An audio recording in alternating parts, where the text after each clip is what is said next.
Hello, Internet. As you can see, we are jumping in real quick with a combat overlay. Yay! What's new in maps? As you can see below our wonderful character portraits, there is a new little thing on our overlay. If you support the channel through tips, if we hit $100, the party's just going to get a feat. Because why not? We want to support our wonderful cast of fantastic and hilarious characters, so let's do that. Also, we've got the social links going through the chat as well. Make sure that we are following and supporting these wonderful creators because we love them so dearly. And before we get started with this cultist brawl, we have a cast that we have to introduce. So let's go ahead and hear from them. Hi, I'm Lauren Urban. You can find out all the fun stuff I'm doing at lauren-urban.com. Just go to my front page. It's way easier than social media. I'm doing a whole bunch of streaming on a bunch of places, and I work like 4 part-time jobs, and I got a Nutcracker coming up. It's all great. Thank you. Oh, and today I'm playing Utazash. Both of us are she, her, and she is a chromatic dragon, dragonborn. She's a dragon. Dragon. That's it. I've said it. She's well, God, I have to change the mini now. Hold on. she's a dragonborn ranger from the Feywild, and I've shot so many cultists. This is going to be fun. Hey everybody, my name is Omega Jones, also known as Crown, QR0WN, or in some places Crown TV, or in Blue Sky, it's like a bunch more different letters because apparently we need that. You can find me many places doing all the things just like Lauren in a way. Today I am playing Gideon, Professor Gideon Hallowell, who is a human-looking, bardic-looking person. He's a teacher, and he's here to teach aggressively. Yes. Teach aggressively. Hi, hello, good evening, folks. You can call me Laura or Tutu or Laura Tutu. You can find me all over the internet. Usually is _ Laura Tutu, depending on where you're looking. I will be playing our celestial warlock, Winifred the Hexblood from. You'll figure it out later. Well, that just leaves little of me. My name is PJ McGaw. You can find me all over the internet at PJ McGaw, Facebook, Instagram, TikTok, Twitter, and Blue Sky. There we go. I'm playing Marcus Hellhammer, the tiefling with bunches of punches, and I'm going to keep making that joke until I get sick and tired of it. Anyway, I'm looking forward for some fighting. So how about we do a little bit of fighting around the world, eh? Yes, you want to really curve those wrists inward to really hurt your arms before you even hit anybody. And I am Cujo. I will be your chronicler for this evening.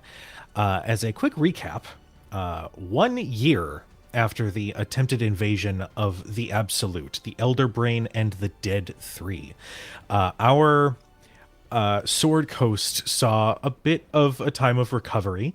There were some issues that had arisen, but for the most part, everything seemed to be going well. There was a festival that was approaching for High Harvesttide to celebrate Baldur's Gate's recovery and continued prosperity. All of our heroes managed to attend this celebration. But as the celebration got underway, Shale, an individual that Marcus had struck up a conversation with in the past, felt a needle embed itself into her skin, and she fell into Marcus's arms, just as individuals some wearing civilian clothing, others wearing what looked like dark sort of copper robes with the hood pulled up, all sort of, lowered their hats or their hoods to reveal burn marks crawling up the side of their face, and all looked with evil intent at the festival goers. It's at this point I will ask my party to roll initiative. Let's go. Let's do it. So I'm going to interject. Okay. As the group is starting to be surrounded by these individuals who have been spotted, you see almost like that anime sheen on Gideon's glasses just for a moment, kind of flicker over. And there is probably no one's looking at him, which is great, because for a moment his eyes glow. There's a gold tinge to him, there's a blue tinge to it, just enough. And he quickly locks eyes with the three of you. And he says nothing. He's just watching. But as he looks at you, you can almost feel a drive come upon you. It is foreign. Perhaps it's your own. What's the word I'm looking for? Go-getting attitude, needs, really prepping you for whatever's coming next. Maybe it's Maybelline. You don't know. But what's important is that each of you will get a +4 to your initiative. Hey. Hot As dog. Holy I shit. activate the spirit of Moxie, because I am playing a homebrew class. I will not say the name of it just yet. Homebrew subclass, I should say. All right. And I Gideon will... teaches so well, he just teaches by looking at me. It's amazing. So then I'll roll my initiative. Sorry. Okay. Math. I can't math. Yes, I can. Okay. Got that. All right. Marcus, what'd you get? All right, so let's see here. +4. +4. That makes it a 23 for me. Shit. All right. Gideon. So 18 on a die +3 is 21, +4 is 25. Okay. Utazash. Actually, no, 21. We are workshopping this game as we play. I don't think he's going to benefit from it. Okay. Yep. 21.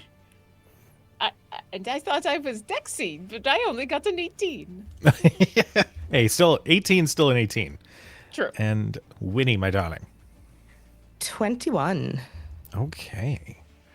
Let me roll for. Dexy Ranger going last. Oh. You are not going last. Hey. Okay. What is Winifred's dex? +3. Okay, you go first. All right. So, just for like the first round of combat, understandably, there are no tokens for the other random people that are at this festival. Just, for theming and narratively speaking, there are people, as stuff starts to get hairy, immediately start running for exits, as just pandemonium ensues as the sound of combat from somewhere else in the festival starts to ring out. But first, we have Marcus. Oh, wow, okay. Make sure I'm not muted. Cool. All right, so, Marcus, kind of taking in the battle immediately, kind of marks with his eye cultist C over here. I believe I have enough movement to move. Oh, it's weird. I can't move it all of a sudden. I might be doing the wrong one. There we go. Yep. I'm going to move right here. So And Cultist C is on the roof of that building. Oh, never mind. Okay. Sorry. That's... Probably should have let you know that. I know it's A-okay. Just a little awkward. So instead, what I'm going to do is I'm going to take this character and I'm going to move to Cultist D. Okay.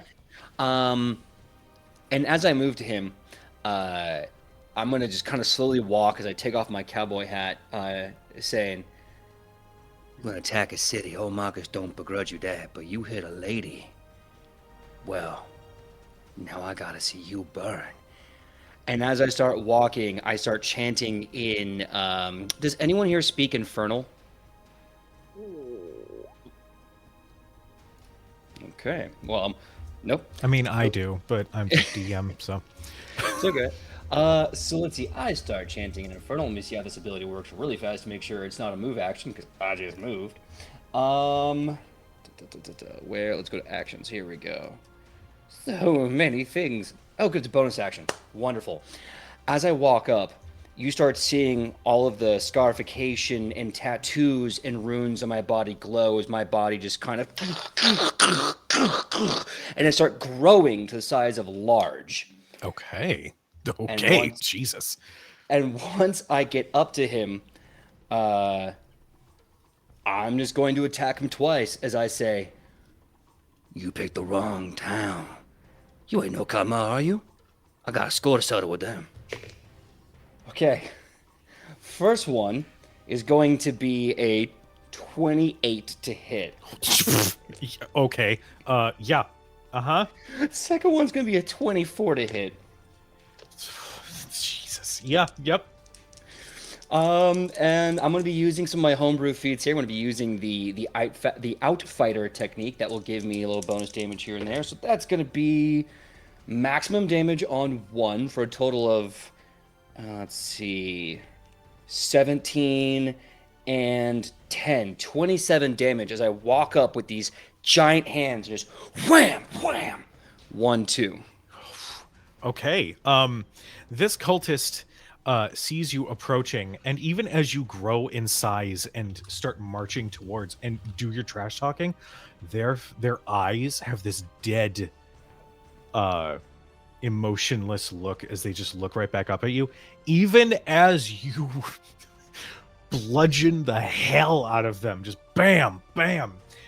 You dislocate their jaw with one of those shots, but it's sort of. Oh. It gets worse. He is still standing, but barely. I want to also add, I forgot that the size increase also gives me a bonus to my damage, which is an extra 6 damage. Okay, remember that part where I said he's barely still standing? Yeah, he's not. So he did. Auspicious beginning to the Crack, fight. crack. And he goes like, okay, I got this. And then Marcus go, you don't got this. And I just crush him with my hand. Basically, everything I just said about him being all cool and creepy and I'm going to fix my... No, he's just dead. He's motionless on the ground. Shit. Okay. So that is your movement, your action. Anything for bonus action? Bonus action was the what I'm calling there's your Fiend's Might, which made me grow and do extra damage. Okay. Works for me. Up next is Lazuli. Lazuli says, "What the hell is going on?" We're getting into a fight. It's cultists. Isn't this exciting? You can tell because they're all wearing the same robes. They're very unoriginal. Let's see. Lazuli is going to fly. Oh, I gotta use the right thing. Let's see. 10, 15, 20, okay, 30. I don't think this is arranged, but I want to double check because rules are a thing. They're there for a reason. Okay, cool. This cultist is going to make a wisdom save. Okay, and they are going to succeed. For a moment. Oh, yeah. Is that against being charmed or frightened? No, it was from a spell. Okay. You hear Lazuli go, and there's a little bit of that bluish glowing energy that emanates from her teeny little hands. And for a moment, that cultist sprouted rabbit ears before they shrink back into their head. Unfortunately, polymorph does not go off. But Lazuli that goes, would've been fun. And that is her turn. Winnie, we come to you. Oh no. Oh no. Oh no. So Shale's just lying there, right? Mm-hmm. Cool. Cool. Cool. Awesome. Damn. So I'm gonna place a hand on her chest, and in Celestial, Winnie says, "You're not done yet," and I'm gonna drop a lesser restoration on her. Okay. You cast a spell and you see the veins that, even in these few moments that have passed since the melee started, had continued to turn black up her cheek and like down underneath her gown. All of that corruption fades from view, and her eyes. What's happening? We're under attack. Get up. Okay. And Shale is now a part of the combat. Suck it. All Okay, right. so that was my action. Bonus action. I'm going to point from Winnie's hip a small twisted rod of polished wood is whipped out in her hand, and I'm going to point at cultist A there and whisper Maledictus as I cast Hex. Okay. Is there a particular skill that you are hexing? Or ability? Let's call it excuse me. Dexterity. Dexterity? Okay. And then from my back, I'm going to take my broom and I'm going to yeet. Run. Just the urgency in your voice was so funny. Oh my god. All right. So I'm going to zip past Marcus here and sort of hover in between the buildings. All right. Shit. Sounds good. Alrighty. So that is your movement, your action, Oh, dear. and your bonus action. Up next, we've got Gideon. Gideon's going to see Shale get up and note that Winnie has done something. His ears peaked a little bit, hearing the celestial, and then he looks directly down at Illithor. Run. You What? move. I can fight? I understand, just not here. Move.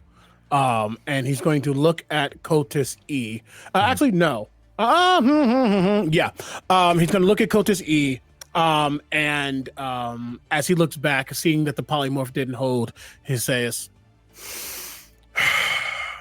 first rule in combat, don't show up.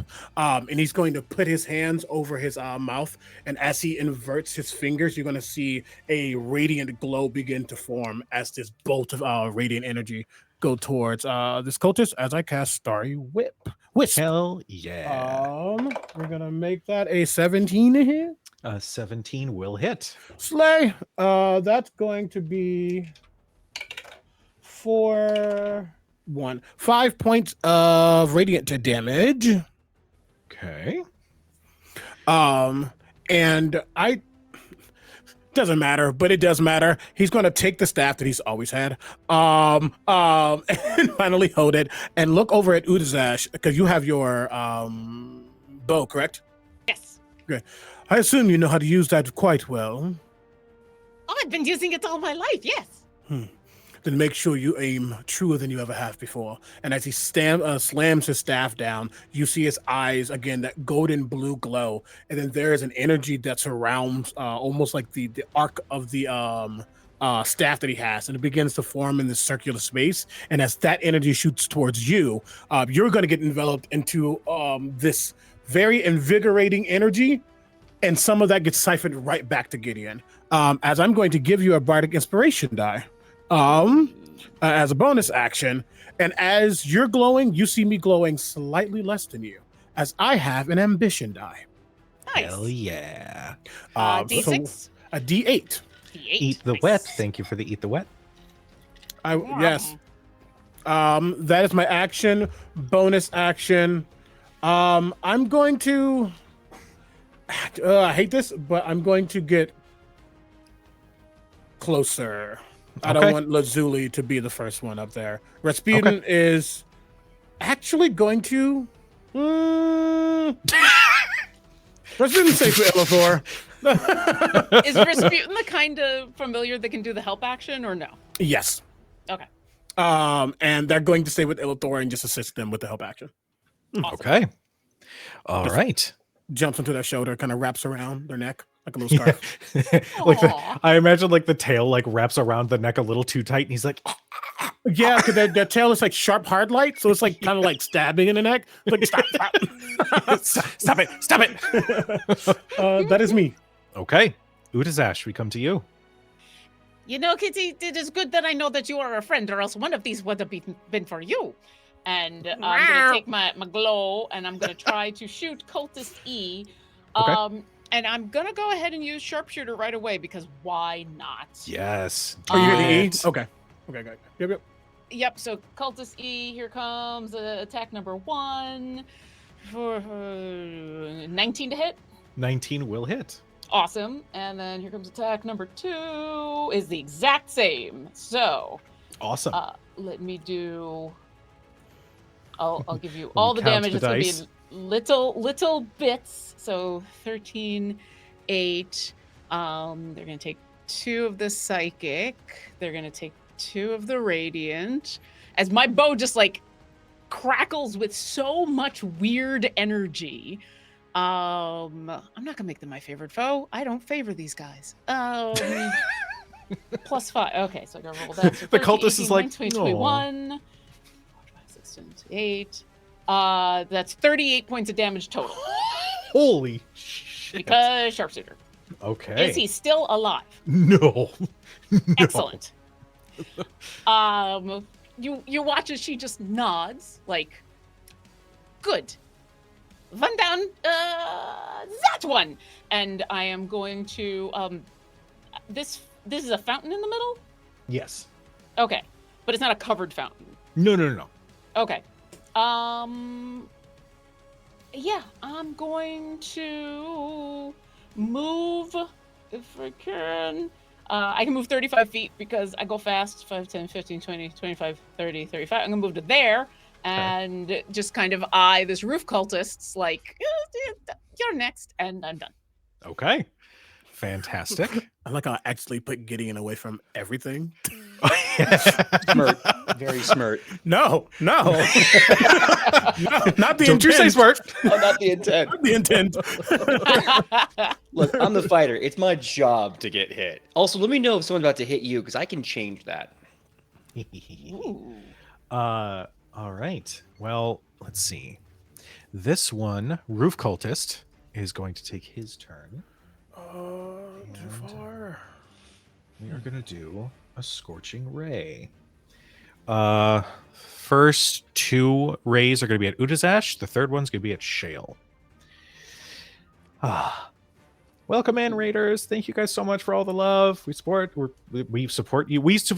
We do support you, and we appreciate your support. I'm going to stop now. I can't talk, apparently. We support your appreciation. We appreciate your support. Thank you for coming. You're here in time for the violence. All right, so that first roll is going to miss. The second one's going to hit with a 16.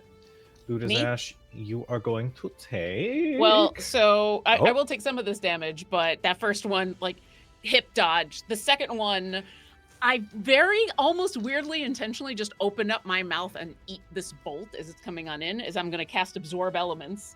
Oh, that's fucking cool. Which gives me resistance to, because I believe that Scorching Ray is fire damage. Yeah. So I have resistance to this damage. Okay. Well, that was a whole 5 points of fire damage, reduced to 2. Awesome. Yeah, as you just...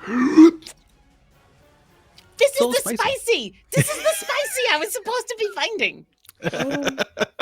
You enjoying the over there? Let me have a little Marcus have a taste of that. We should not be eating fire. Oh, Don't. I mean, I already did. It was very tasty. A Sorry. sentence I don't think anybody had planned on saying when we woke up today. So we found Welcome to D&D. who the party parent is. Sorry, Gideon. Well, well, And the party danger child.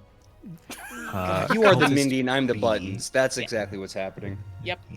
20. Move a little bit closer, and he is going to cast a spell at Illithor.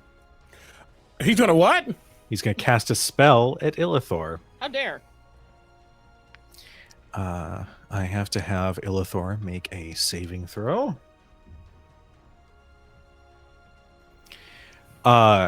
Gideon, you turn after that cultist falls to the ground to see Illithor sort of looking like, that was cool, as one of those cultists comes from behind. And they mutter an incantation, and for a moment you watch Illithor like freeze in place before... Oh, that's bad! And then he turns around as the cultist... Damn it.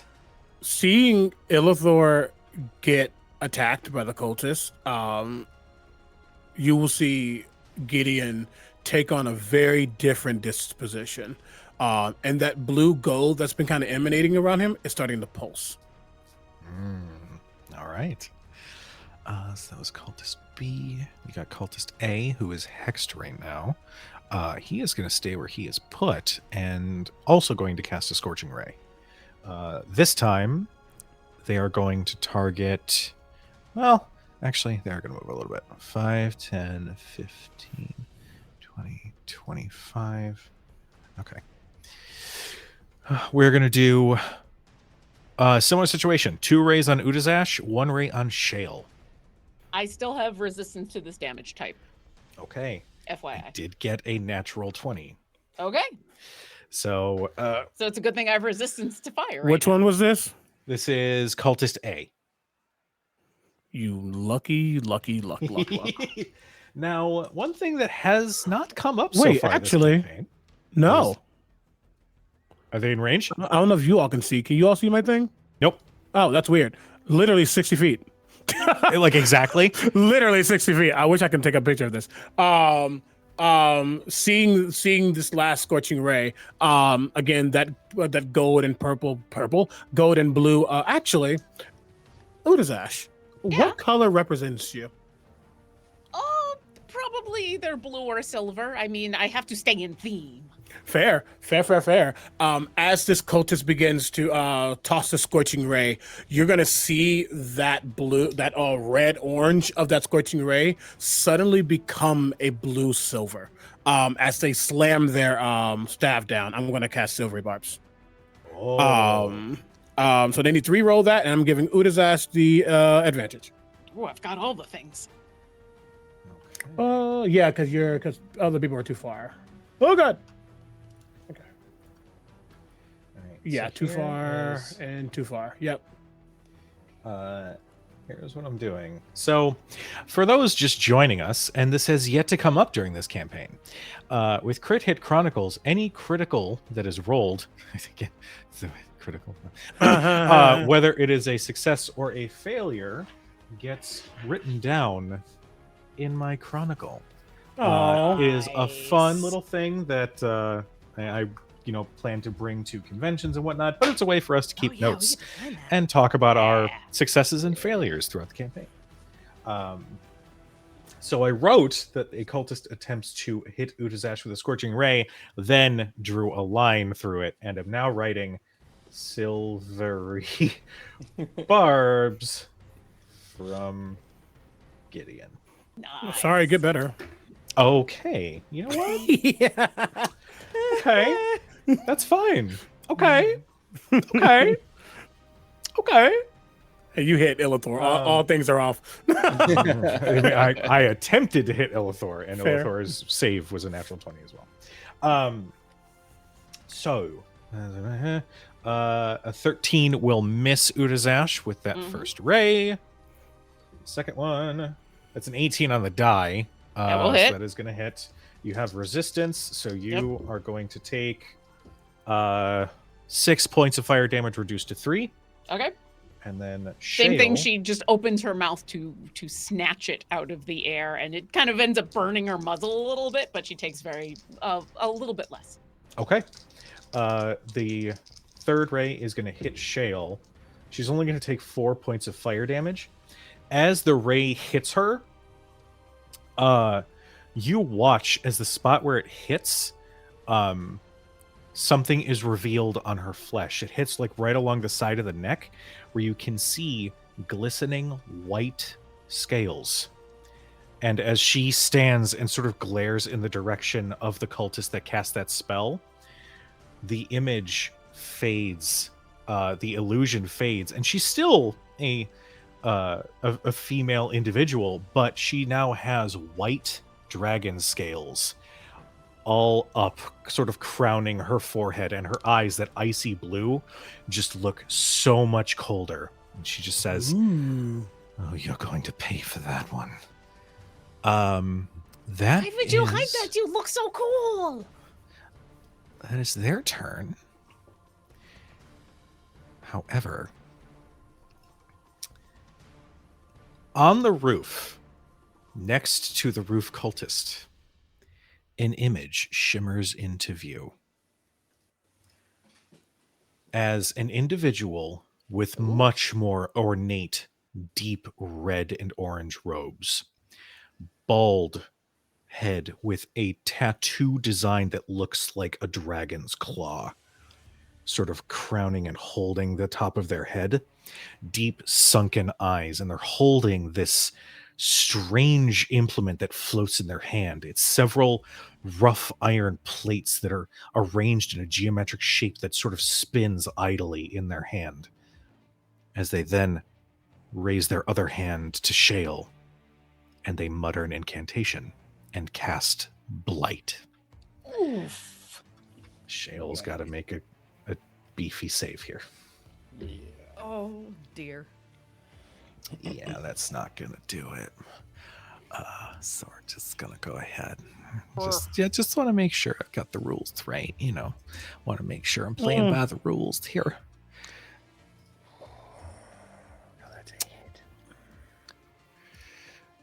Okay. Light sucks. Yeah, no me gusta. I know what you're talking about, guys. It's fine. Everything's fine. This is a save, not an attack roll, correct? Correct. Poopy. Okay. Part of me almost gave the Damn. advantage to Shale for Silvery Barbs too. Shit. This is that point in the video game where we lose an important NPC and our story branches into someplace exciting. Yeah. Probably.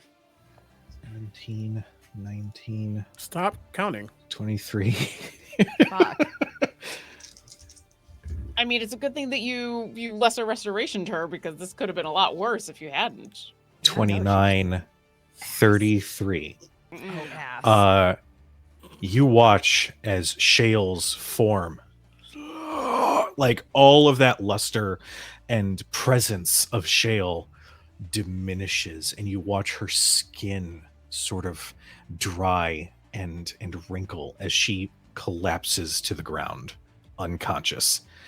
That implement in this person's hand then begins to glow as she starts muttering something and starts concentrating on whatever's in her hand. That is her turn. Cool. Love that. Love pink. This is great. Up next, we've got Illithor. We're going to do one little thing there. Illithor is going to go to turn towards the cultist that had attempted to cast a spell on him before he starts to gather some energy, and then he was like, no, Professor told me to run, but I don't. We'll see if he obeys that thought. He rolled the natural 1 to see if he would follow that line. Yep. Little boy. Little boy. Yep. Okay, he's like 19. 20. He's 19. He's gonna be a hero. Oh no, one he is day. 20. So Illithor finds a bit of courage. He's And is full of going- caramel apple and sugar. He can't stay. He is going to twin spell a ray of sickness. Ooh. Let me just make sure. Okay. So we're gonna do that. He will have advantage on at least one of the attacks Okay. because of Rasputin giving him the help action. Thank you. Okay. Yep. So we will start with. Oh crap! Oh, we have $10 towards our feet goal. Thank you so much for the tip. I appreciate you. You are supporting the channel, and therefore you are supporting. Wonderful, wonderful. I don't know where I'm going with this. I really need to just stop. You're doing fine, First- honey. It's fine. Thank you. First one is going to be against Cultist B with advantage. Yeah. Okay, that is going to hit. They are going to take. Let's see. 6, 7, 13 points of poison damage, and that is Work. the. Do a thing here. Sorry, I have so many screens and so many things all on my screen at once. Damage. And then, because it is a ray of sickness, I believe they make a yes. I'm going to make a save. Of course, he rolled awful. So he is poisoned until the end of Illithor's next turn. So I'm going to mark that. I'll do I don't have like markers and stuff on maps, which is a little, if on my wish list, I would say having some sort of status indicator.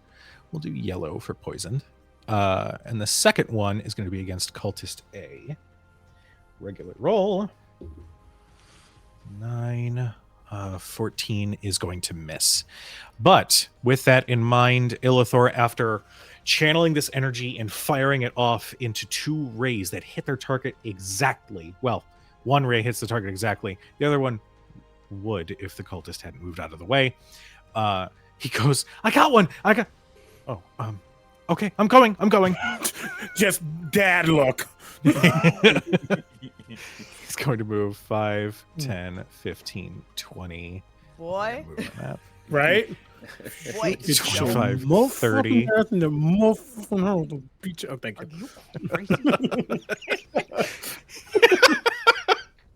You guys so The much. blackest thing that's happened in a while.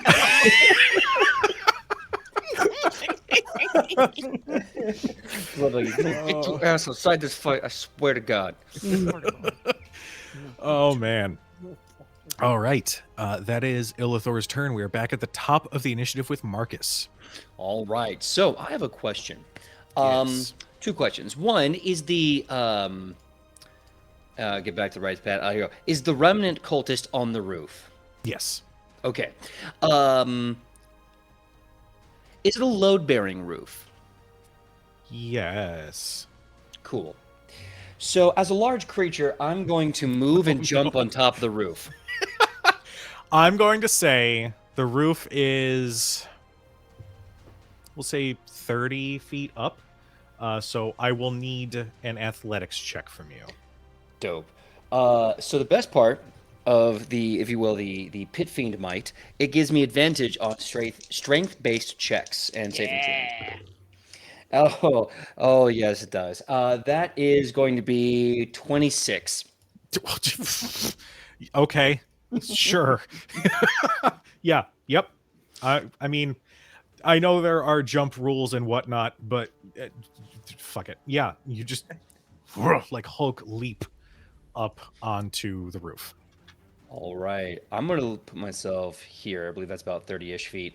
Mhm. When I land in front of them, I don't know. I want to say something witty like, imagine he lands. He's just like, surprise, you expected me? And I'm just going to start punching. So Okay. the first thing I'm going to do, because I don't like the guy with the orb who did anything to Shale. So I am going to... let me see. Is that an action to do that? Yeah, I believe it is because... Okay, cool. So I'm going to rear back with one hand, and as I do, you start seeing these glowing, bright chains come out of like a snake and wrap around my hand as I strike with the Fist of Phlegethos right to the orb-carrying dude. Okay. And that's going to be 18 to hit. They are going to, at the moment you wrap that chain and strike out, and a spark of dark energy appears in front as they cast shield to deflect that blow. Okay. So it's gonna miss. It's going to miss. Okay. I'm sorry. Laura's fucking trash talking over there is killing me. Muted for a reason. I know. So, bam, the first strike gets caught by the shield. And then I just kind of smile as I go, that's why they gave me 2 hands, share. And I come up with the other one and I slam as hard as I can the second time. Okay. All right. And that is going to be, I don't know if the shield's still up, but it won't be for long because I just got a nat 20. Okay. Hold, please. Must write things. Marcus punches. I spelled that with an A. Want you to know that. The tattooed cultist in her dome. Cool. Yeah, go ahead. Oh god. Go ahead and give me your damage. Okay.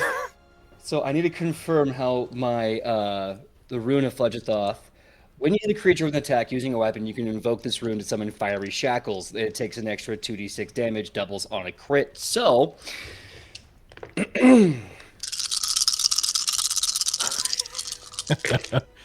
all right.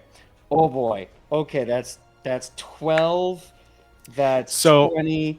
That's 28 plus 9 is 37. Okay. One quick thing I did mention during our session 0, just as an additional thing. Instead of you just rolling double the dice, because there's still a chance that your crit could end up not doing as well, we're going to do something a little bit different. So, how many dice did you roll for your damage just now? So I rolled. Hold on, gonna add it all together. 1, 2, 3, 4, 5, 6. 6d6? No, I rolled 2d8 plus 46. Okay. So that's 6, 12, 18, 24, 16. So that is 40. Right now, you're doing a base of 40 points of damage. I would then like you to roll your damage dice as normal. You're not doubling any of them on top of that. So that Okay. way your Whoa. crits really hit. I Very love cool. these crit rolls, but they're scary. Oh Mhm. no. Because it can Okay. go both ways. Exactly. Yep. Yep. Okay. Fuck. All I'm right. here for it. So thankfully, I've separated the two into two columns. Okay. This is going to be a nothing but sixes all the way down. It is 6, 12, 18, 24 on top of that. So Jesus Christ. And that's if they're 64. still alive, they have to make a con save. Okay, well, they are still alive. I just want to put that out there. Barely, but they're alive. That's why they gave me 2 hands, me. Constitution save. That is 16. That will pass. As the first hand stops and the second hand breaks through, you can see that chain start to snake off me and try to wrap around them and try to anchor into the ground. Unfortunately, they're able to break those shackles, so Okay. they are not restrained for 1 minute. Okay, sounds good. Yeah, that first hit, she was looking cocky and sort of had this little smirk on her face. That second hit shatters that arcane shield and square in her face. She almost blacks out immediately upon contact. I'm going to say, because it was also a natural 20, that implement that she was focusing on, completely, she loses concentration on it, and it ding ding clatters off of the roof and to the concrete below. It's still in one piece and it's still glowing, but it's no longer being concentrated on by this cultist. I absolutely think Marcus is the kind of simple man who just point to it and shout, "Get it!" Got it. All right. That was your movement and action. Anything for bonus action from you? Oh man, they're still alive, right? They are still alive, but barely. Action surge. Oh, Jesus. Okay. All right, baby. let's go. First punch. Okay, this won't be too much. It'll be a 17 to hit. 17 will not hit with, technically, shield is still up until the Okay. end of, or until the beginning of the next turn. All right, so then I'm going to do the last hit attempt. Yeah, no, that's a 13. That's gonna miss. Okay. Even as she is fighting for dear life to deflect these blows, her face is covered in blood. And you notice something. You hear a burning sound as the blood itself looks to be hot against her skin, and you can see just these little smoke wisps sort of emanating off of her skin as she just says, "I'm going to enjoy peeling the flesh from your body." So that is Marcus's turn. Up next is Lazuli, who is going to fly 5, 10, 15, 20. 1, want to see. One day each. She is going to cast another spell. And that cultist is going to need to make an intelligence saving throw. Let's see how they do. Those are always God, fun. poor Lazuli. Oh, really? Yeah, they rolled high. Oh, honey. She casts a spell. She casts Phantasmal Force and tries to like pull a horrifying fear from the cultist, but all it turns out to be is just a smaller, like less rendered image of Lazuli going like, oh, okay. And the cultist just like shrugs and just refocuses. Yeah, Poor Lazuli's Lazuli. like, I'm not feeling it today. I don't know. Am I not doing well? You're doing just fine. I think you're too full because those were two very, very fun spells. I'm so sorry. Thank you for the eat the wet. Oh. All right. Up next, we've got Winnie. Shale's still alive, right? She is unconscious on the ground. Oof, shit. Okay. So on the broom, Winnie is going to, let me do some quick shoot here. How far I can get like right up to Shale. Gonna zip off, and as she sort of hovers a couple feet above Shale's body, Gideon, I'm assuming you speak Celestial then. Yep.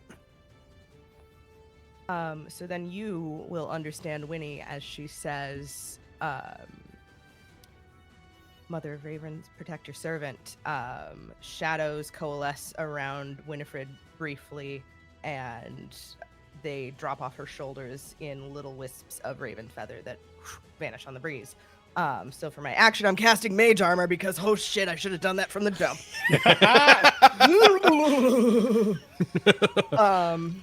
And that's my movement. Bonus action, I'll lean down on the broom and just tell Shale, get back up, with my healing light.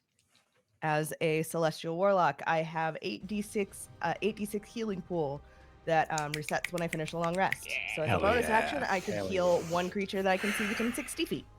Hell yeah. Love Very it. So I'm going to cool. use 3 of those d6s right now. Okay. Math.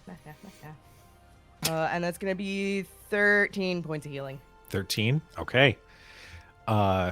Shale, once again, her eyes open as some of that blighted effect eases on her form, and she says, I'm tired of going conscious.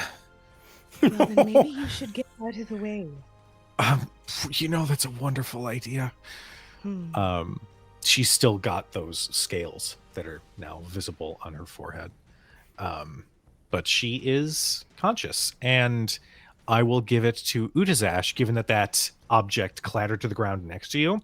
I was The going to ask. glowing has now stopped, as whatever magic is now inert.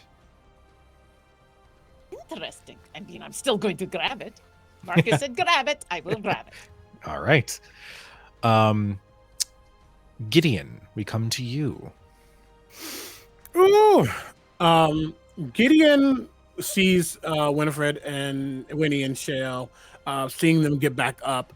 You could tell that his eyes were on Shale for a moment, contemplating what he needs to do, but seeing her get some help, he focuses his gaze on the other 4, technically cultists. And he's going to begin to walk forward, and as he's walking, you're going to see Rasputin rush up to him, jump on his shoulder. Okay. And as he's walking, let me just make sure. Okay, there we go. Can I move you, please? 5, 10, 15, 20, 25, 30. Bloop. As he begins to walk forward, let me also just double check that. Okay, they're good. And okay, just out of reach. Or are you? I was gonna do something else, but now I'm mad. These thinking sounds are great. I know, right? I'm just I It's hate a things. journey. It is a journey. As he's walking, plan. you see him gripping his staff tight, and again that red, blue, and gold aura is almost just kind of every color at this point. That red and blue aura, blue and gold aura is going around him. I'm drinking. You're allowed. No, that's not. You know what I mean. But either way, as he's walking, he says, "We might not be in my university, but right now, I believe someone needs to be in detention." And as he slams his staff onto the ground, you're going to see almost like lightning, or almost some kind of just shifting, almost striations going up along the ground, scooting up this whatever building they're standing on, and start to wrap around the tattooed cultist. They need to make a wisdom. Nope. What are they making? They are making a wisdom saving throw. As I say, freeze. I'm casting command on them. Okay. Ooh, shit. Oh, if this works, I am gonna be so happy. Thank you, Gideon. You are amazing. That is a 14. That is a fail. They are going to use a legendary save. Oh, We are not dealing with legendary people in episode 2. You are a party of level 7s? I Fine. needed to plan accordingly. Fine. Thank you. Look, I'm just putting this out there. I crit and I made them bleed. I think we can kill them today. Let's go. that was You're cool. not though. wrong. Action, sir. No, I don't have that. Wow, You shit. want to Bards dump a get level in the actually- fighter? We can do that. You know what? Fine. I wasn't going to do this, but as this magic doesn't wrap around them, he just kind of giggles.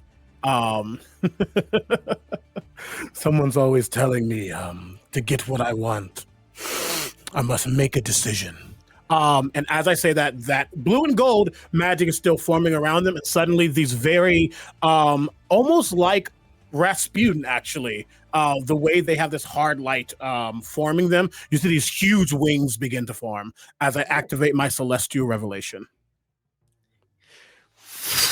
These beautiful wings of pure hard light emerge from Gideon's back. And the sight is beautiful. You see them and just a little terrifying. Yeah, and it's almost weird how they almost crackle. They're almost like tutting, if you know dancing, as they're going up and down and shifting. And he just begins to slowly rise off the ground, and he is staring directly at that cultist. That is my action and bonus action and move. Huh? No, you're good. Continue. That is my action and bonus action and movement. Okay. I still have a reaction when I need it. Okay. Jesus. Oh, I'm so excited. Okay. Up next, we've got Utazash. Gideon, that is so cool. Where did the thing fall? I'm going to say I can ping You can. right in this square. Awesome. Utazash is going to skip on over to that square, and as a free action, yoink whatever that thing is, and like not even looking at it, just stick it in a pocket for later.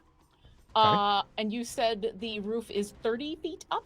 Yes. Awesome. She's going to continue to skip there. She's going to wink at cultist A, and then as a bonus action, cast Misty Step and end up there. Shit. And then is Love going to it. turn to the roof cultist and this other one and say, no. And her maw is going to open up, and she is going to breathe a line of lightning at the two of them. Both of them need to make dexterity saving throws DC 13. They'll still take half damage on a save. Let's see. Roof cultist rolled a 13 on the die. Okay. The other one, god damn it, they got a 7, bringing it to 10. So they are going to take full damage. Awesome. They'll take 12 lightning damage. The other one will take 6. Okay.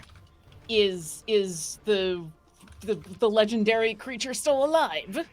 The lightning, the roof cultist dives out of the way and still takes a little bit of that damage. What was your total? 12? 12. 12. So they took Okay. 6. So, Big guy took 12. Got it. Okay. Boom. I can do this. Okay. So that one moved out of the way, but the one that has been essentially kind of like the commander of the cultists at this point, it hits her. That lightning bolt hits her square in the chest, and you hear a scream as she falls unconscious on the roof and starts slowly sliding towards the edge, where the 30-foot drop is. Excellent. Mwah. I always end up minty fresh after that. And then, because I get 2 attacks with my attack action, and the lightning breath only counts as one of those, I'm going to bring my bow around. I'm going to shoot the other one. Hell and thanks to Gideon, I have advantage on this, so I am going to sharpshooter. And you still have a die if you need to use that. Yep. I don't think so. 21 to hit. Yeah. Yep. Awesome. They are gonna take 11, 15, 17, 17 magical stick and arrow in your eye damage. Okay. All right. Got that down. He is still up, but not doing so hot. Awesome. I'm gonna look over at Marcus and go, I got the thing! And I'm done. Okay. It is the cultist's turn. The moment that the tattooed cult leader went unconscious, they look to each other and start running. So this one that Utazash did that shot at is going to start limping away along that rooftop. Marcus, you are going to get an attack of opportunity. 10, I will take 15. It. Okay. Okay. 16 to hit. 16. What did I see? Yes, 16 will hit. Okay. That's going to be 22 damage. Okay. That one dies. Well, doesn't even get far enough away. You just sort of bat him in the back of the head and he collapses to the ground. These other ones, A is going to move. It's going to dash 5, 10, 5, 10, 15, 20. Okay. Like about there. They go. Ish. They They go. they gone. 10, 20. Yeah, they are bolting as far as they can. I'm going to say that this one's going to get about to the edge of the map there. That one's pretty damn close. That is their goal here. Roof cultist is dead. Tattooed cultist is... Well, actually, that's an important question because I keep saying unconscious, but I should be asking, Utazash, are you intending to kill or are you intending to render unconscious? I always intend to kill unless I'm told otherwise, and nobody told me otherwise. That makes total sense. Then Gideon wants to be like, keep them alive.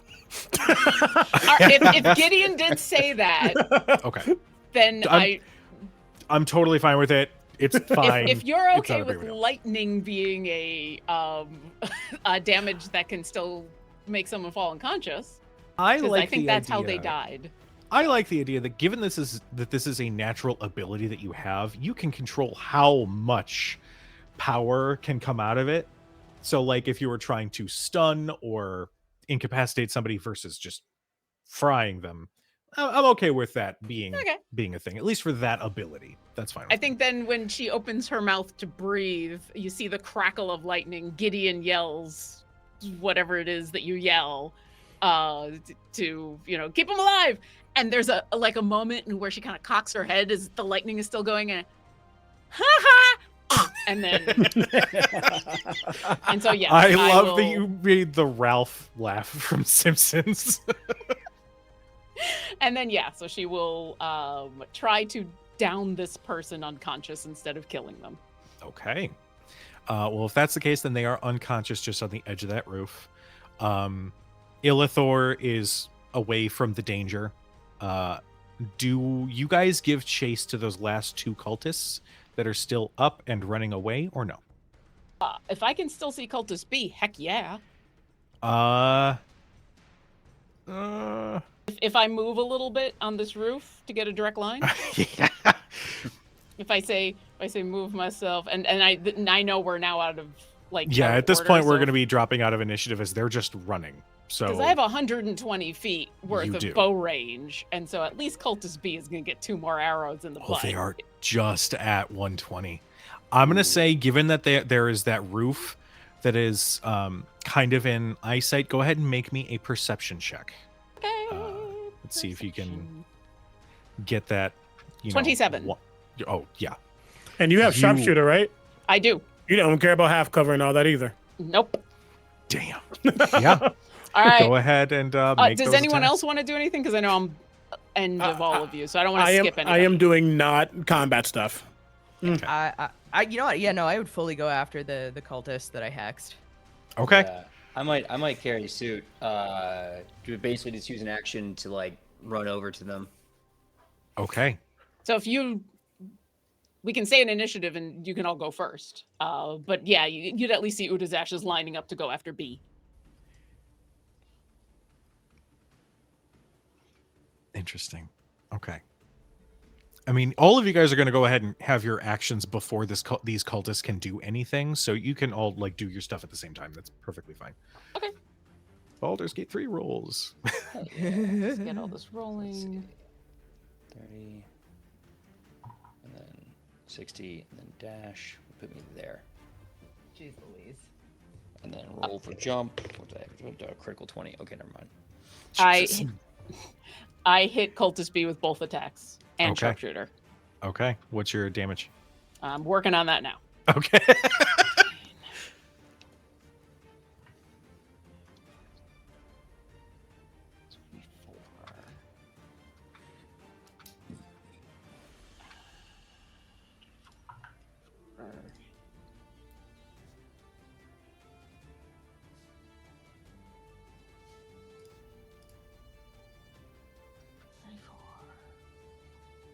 $46 damage.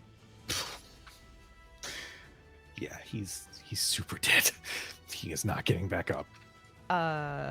Hey DM/PJ, can I offer some flavor? We'll call this a tag team effort. So if Winifred sees on her broom that Marcus is sprinting after this cultist that she's hexed, she will fully launch both of her Eldritch Blasts at the cultist, hissing in Celestial Dolora. And I want to try and spin him around, so like shoulder, hip, so Marcus can boom get him in the face. Oh, I love that. Nice. And just as you set him up, I have a perfect follow through. Amazing. So that first one is a 22. Yeah. Second one is a 19. Yup. And we're gonna say that these are non-lethal, so we're going for like limbs as opposed to like center mass. Okay. So that first one is still a 10, plus an extra 2 from Hex. Okay. So that's 12. And then 8. And then 10 total damage. Okay. And a sprinkle of that is necrotic damage, because heck. The blast like hit him square in the back, and just as you had intended, he whirls around from the force behind it, just as Marcus Haymakers him in the face. Yeah. let me know what you get. All right. Let's see now. Do I want to put? Okay, really fast. Am I killing? I can kill this guy, right? I mean, this is you more can above do board. whatever you want. Let me Gideon, I'm about to kill this guy. Me. Do you need me to keep him alive? You are way too far from Gideon. Do Gideon. you? Mark is gonna have to make a decision. As he whips around, I kind of put up my hand like this so that this is kind of framing his jaw. I lean back with that big right, and as I do, you start seeing this burning sigil erupt and angel wings break out the side, and you can see the halo of Zarael cresting off my right hand as I haymaker with a scorching smite punch. Oh, God. So, does an 18 hit? Yes, it does. Okay, here's the damage. Oh, God. There for that, there for that, there for that. Okay. You are all sparkly and fiery, and this is so cool. This is the craziest heavy metal album inspiration. It's Gideon me on the just, back like- of a unicorn, like throwing the horns up. Let's fucking go. Okay. So let's see. That's 11 plus 3 is 14, plus 2 is 16, which makes it, oh no, 16 plus 19 is 37 bludgeoning fire damage. And if they're still alive, they're going to be taking 1d6 fire damage ongoing. No. No. You collide with his form with such force that you just watch like any semblance of structure and bones sort of keeping him together just sort of shatter, and he collapses unnaturally on the ground, completely unmoving. And with that, the combat has officially ended. Going to Shale. switch back here. Shale stands. That was not fun. Winifred is going to glide over on the broom and sort of touch down. Broom goes back across her shoulders, and both hands up. Do I have your permission to touch you?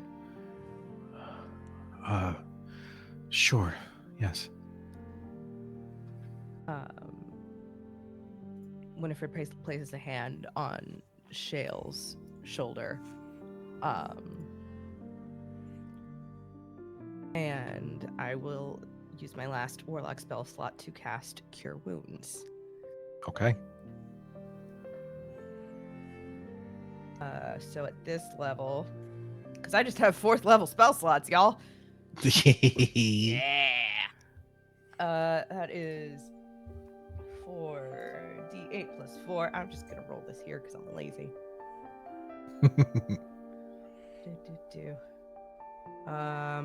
Shale gets 15 HP back. Okay. With that wave of healing energy, her features visibly calm, and the last lingering effects of the blight spell leave as she is restored. Thank you. I'm so sorry. I was not intending to cause any commotion by existing. Gideon, while the others hunt down the remaining cultists, what do you do? Gideon, seeing that Shale was at least standing, would have been going back later, but obviously when he has handled that, or will be handling that in sequence. But they get to the body of the leader of this group that they seem to be, and they're going to. I was gonna real quick. Can we say when I moved over to get the line on that guy that I just kind of put a foot out and stopped the body from rolling on over? Yeah, that's fine. Yeah. Oh, great, good, yeah, yeah. He would try to situate them so they're not actively falling and moving. He's gonna get down on a knee, and press one hand to their chest, and he's going to draw out a very remedial rune of healing or health or home, and he's going to use his innate healing hands to give them I guess I got to roll for it, technically. I'm not really trying to give them all the health back, just enough so they can breathe and speak or do other things that they need them to do. That's funny. 1. Oh my god, D4s. Couple. 4. I literally hate D4s. 7. They will have 7 points of healing back, but it's mostly just to awaken them. Okay. And I'll stay close enough by to hear and watch what's going on, but like I've got my bow ready. Mhm. And I should actually say in sequence what would have happened is as they are here with this body, you'll see them kind of splay their hands around and form this circle. Illithor, if watching, would know exactly what he's doing because he's casted on so many kids before, or at least the area in which he teaches. He's going to form this circle, and again, these runes that he are forming with the somatics of his hands. First, he's going to cast Zone of Truth in this area. Oh, it's big. I gotta make that save too, don't I? Yep. Remind me what it is? 16 charisma. All right. Going to end the maps session. I succeed, but you hear me laughing like in glee when I do. And I know that you have succeeded. Yeah. And you can tell I'm not even focused. I get like look up and look back down. And then I place a singular finger to my forehead. And you'll see my eyes glow just for a moment. And you'll see an indentation of what seems to be almost a hollow circle with maybe like wisps coming off of it. And then I'll heal her. But I've cast Detect Thoughts. Oh. You got all the things going on. Oh, yeah. Students trying to cheat Okay. in my class? No, I don't think. Again. Okay. You watch as she her eyes slowly slide open and she sees both Utazash and Gideon standing. Good over her. morning. I would not move if I were you. She remains silent. What is she thinking? I'm not even probing far yet. I'm just getting base thoughts. You see fire. Endless flames. And you can hear, it's only a minor delay. We can find another. And the image of Shale passes through her mind. As as that happens, I just say, you might want to watch what you think. I'm gonna place 2 fingers on the side of their head and pull, and you're gonna see these gold and blue strands form as I cast Encode Thoughts. Holy shit. Her eyes widen as she, she has to let you do this. She There's doesn't no wanna save die. for it. Yeah, you just do that thing. Holy shit. Okay. Aggressive encode thoughts. That's amazing. Why are you here? You can see that they're just playing with the thought strand. I thought you could read my mind. I'd rather hear you say it. Oh, please. This time I'm inviting you in. A teacher has to learn. I'm going to make them force. I'm going to force a save on them. Okay. It is a wisdom save 16. When Gideon says that, Utazash is just like, I can't read thoughts. You should talk out loud. They failed the save. As you push your way into her mind, Mm-hmm.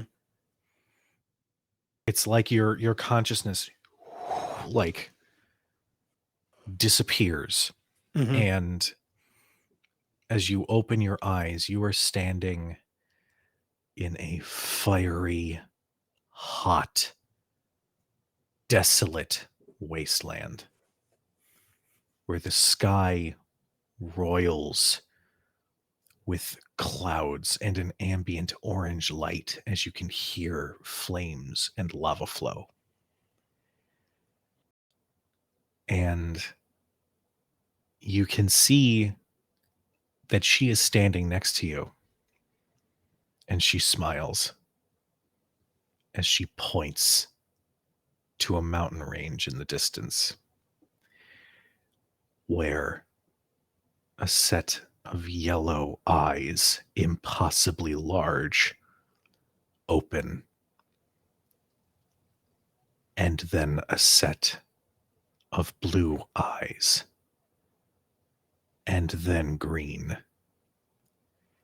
as two gigantic wings that cover the horizon emerge. As you see a multi-headed dragon looking impossibly large in the distance. This will be your future. She is coming, and there's nothing that you can do. You're gonna see almost like Ravenbacks are going into the future, kind of reversing as he comes back into himself. And he looks down and he looks at Utazash, and he'll say, "Teaching's my job. Killing's yours, right?" It's one of my many jobs, yes. I have plausible deniability. I didn't see you do it, and I'm going to fly off of the You hear Jesus. from as you leave, like a little aw. Like she's kind of sad that you're not going to watch it. She's going to pull out a short sword and just plunge it through this person's face. Yeah, that'll do it. Mm-hmm. She doesn't move. She doesn't attempt to avoid. She lays with a smile on her face. And I should add, because we keep receipts in this household, that has been encoded. Of course. We have that. This is Encode Thoughts. This is the motion. Yes. It's happening, just so you know.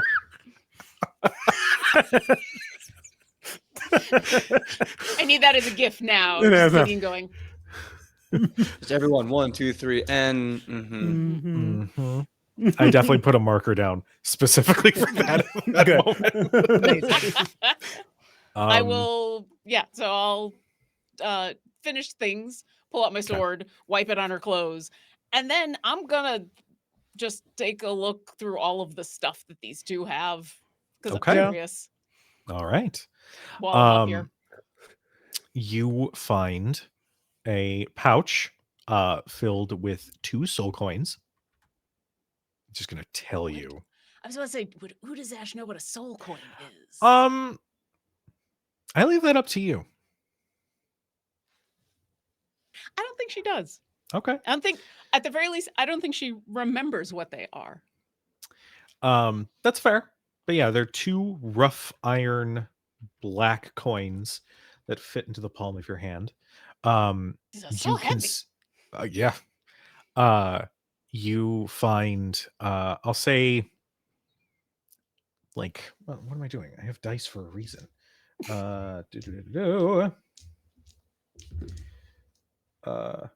39 gold pieces. You find a like a ceremonial, like Chris-shaped dagger, with a wavy blade, Mhm. and an ornate sort of similar to the soul coin, that dark, rough iron for the hilt and the guard. Um, you can dig into that with an identify if you'd like. But other than that, at least on the tattooed cultist, that's all you find on them. The other Okay. one has you find like a simple dagger. You find we'll say like 20 silver pieces on them. And it looks a lot like they didn't have anything sort of matching that other cultist. A lot of their stuff was like, they've been living here. Why would they have anything else on them? Okay. So sort of rudimentary clothing, standard equipment other than that dagger. Okay.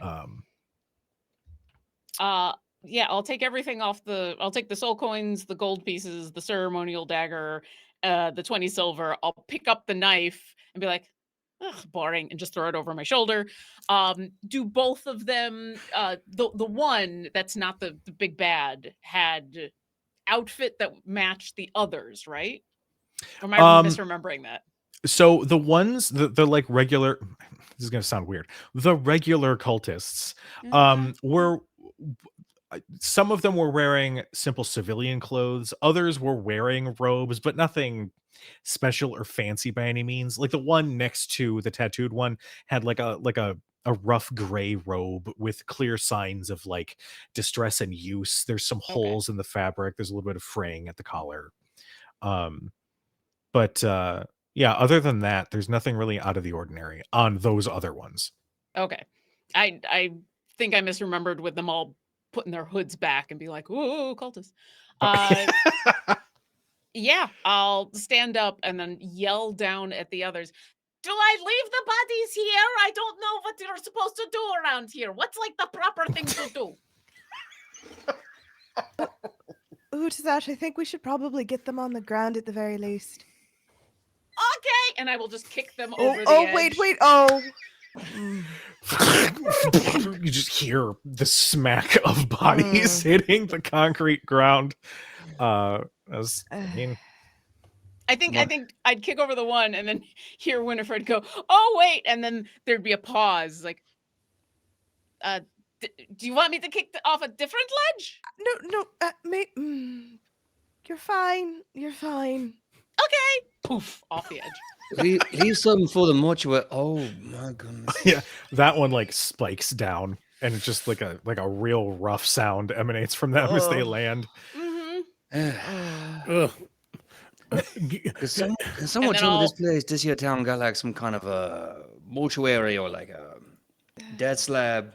Yes. You know, they got those here. Cadaver collectors, they got those. Yeah, yes, they do. They do.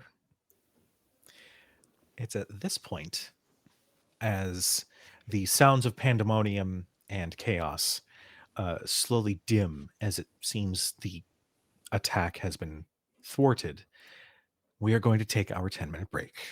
So, for those who are watching, thank you so much for tuning in. We're going to be back in 10 minutes. Go and get a snack, get a drink, do some stretches if you need to, take your medicine if you haven't, and we will see you wonderful, wonderful people in about 10 minutes. Bye. Hello again, Internet. We have returned. The dust has settled from the combat with the cultists and their attack. The festival has mostly cleared out. Now there are some soldiers of the Flaming Fist sort of making patrols, trying to gather information. It's clear some of them show signs of combat. This was not the only spot that had been attacked. But one of them, a wood elf, wearing the garb and the plate mail of the Flaming Fist, they have a halberd at their side, approaches. Do you all did battle against the cultists? Do you have any information, any sort of idea as to what spurred this attack?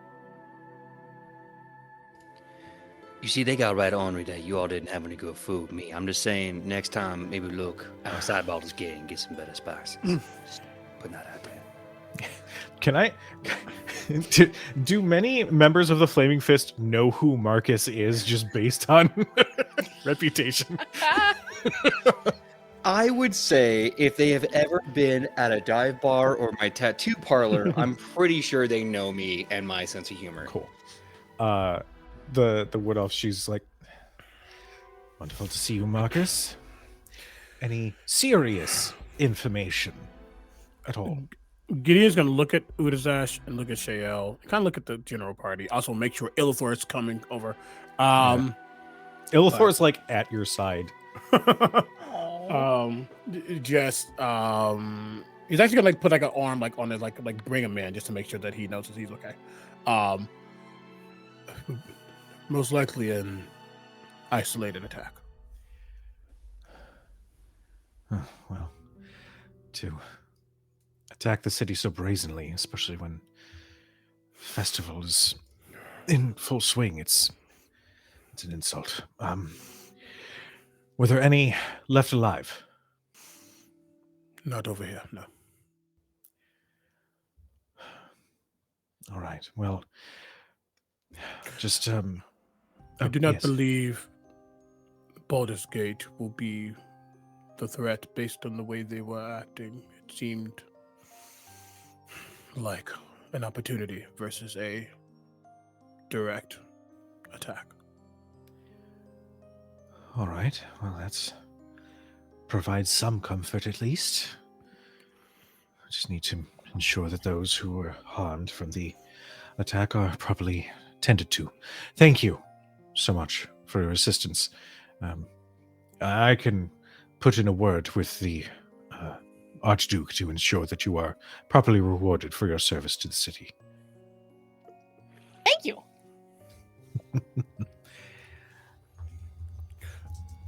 When or if they move away, Mhm. the guard, he's gonna make sure they're out of earshot.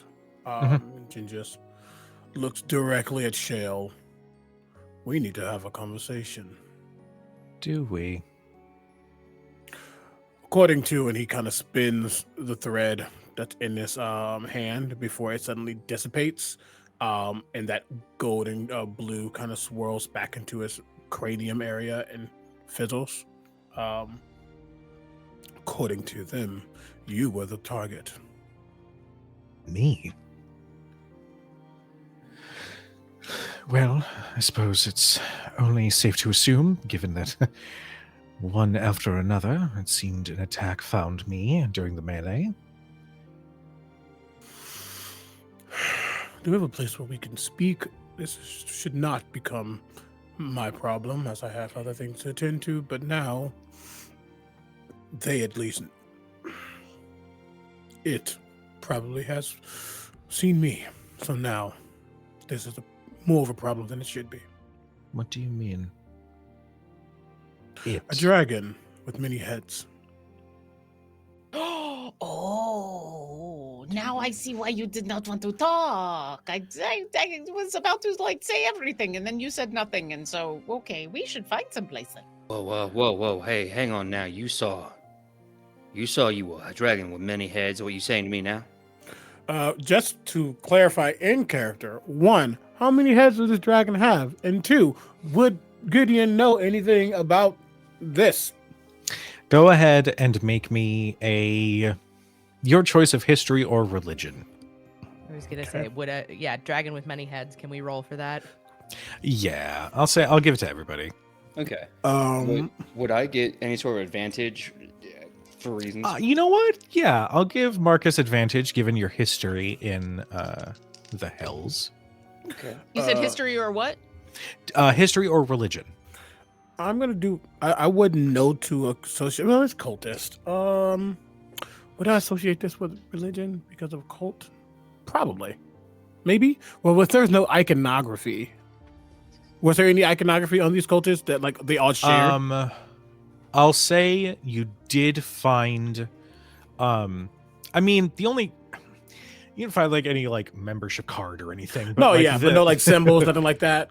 The tattoo of the dragon's claw over her bald head would probably be the closest iconography. Okay, then I would go history. I don't think he would associate that with religion. Okay. Am I allowed to guidance? Oh yeah, I'll give you guidance. Okay. You'll just see as he's thinking, you'll just see again. That's just a general blue gold aura that's kind of always surrounding before it goes away. Has it Natural been- 20. Oh, That's what we're talking about. yes. The teacher knowing makes tons of sense. Just gonna take a Mhm, picture of that. Just gonna do the right picture. There we go. Neat. After you take the picture real quick, Bardic Inspiration lasts for 10 minutes, right? Yes. Okay. Has it been more than 10 minutes? I don't Oh think no. so. Okay. 'Cause I just used that on this roll. Fair. I mean, I'm also going to just dump my ambition die on that too because I have it. Not to make this extreme, but why not? Why not? So 20 plus 5 plus 5 plus 4. Whoa. 34. Why not? That'd be my big roll today. Y'all got just combat. send I got you- information. I'll just send you the stat block, I guess. CR31, invincible to budget. All right, so 34 for Gideon. What did everybody else get? Dirty 20. Dirty 20. And that's religion. Okay. I did 21 history. Okay. I got an 8. Okay. Is that with advantage? Mm-hmm. Oh, Marcus. Honey. Look, I'm real punchy, and I'm really good at making you look like a badass. I'm not smart. Oh, baby doll. Putting that out there. So, Jesus. You've just been in other parts of the hells. That's all. Look, there's only 9 of them when word travels around. I'm just saying. Yeah. No, that's fair. For those who rolled religion, which I believe was just Winnie, you deduce that these cultists all belong to the cult of the dragon, ones who worship Tiamat, referred to as the Red Hand.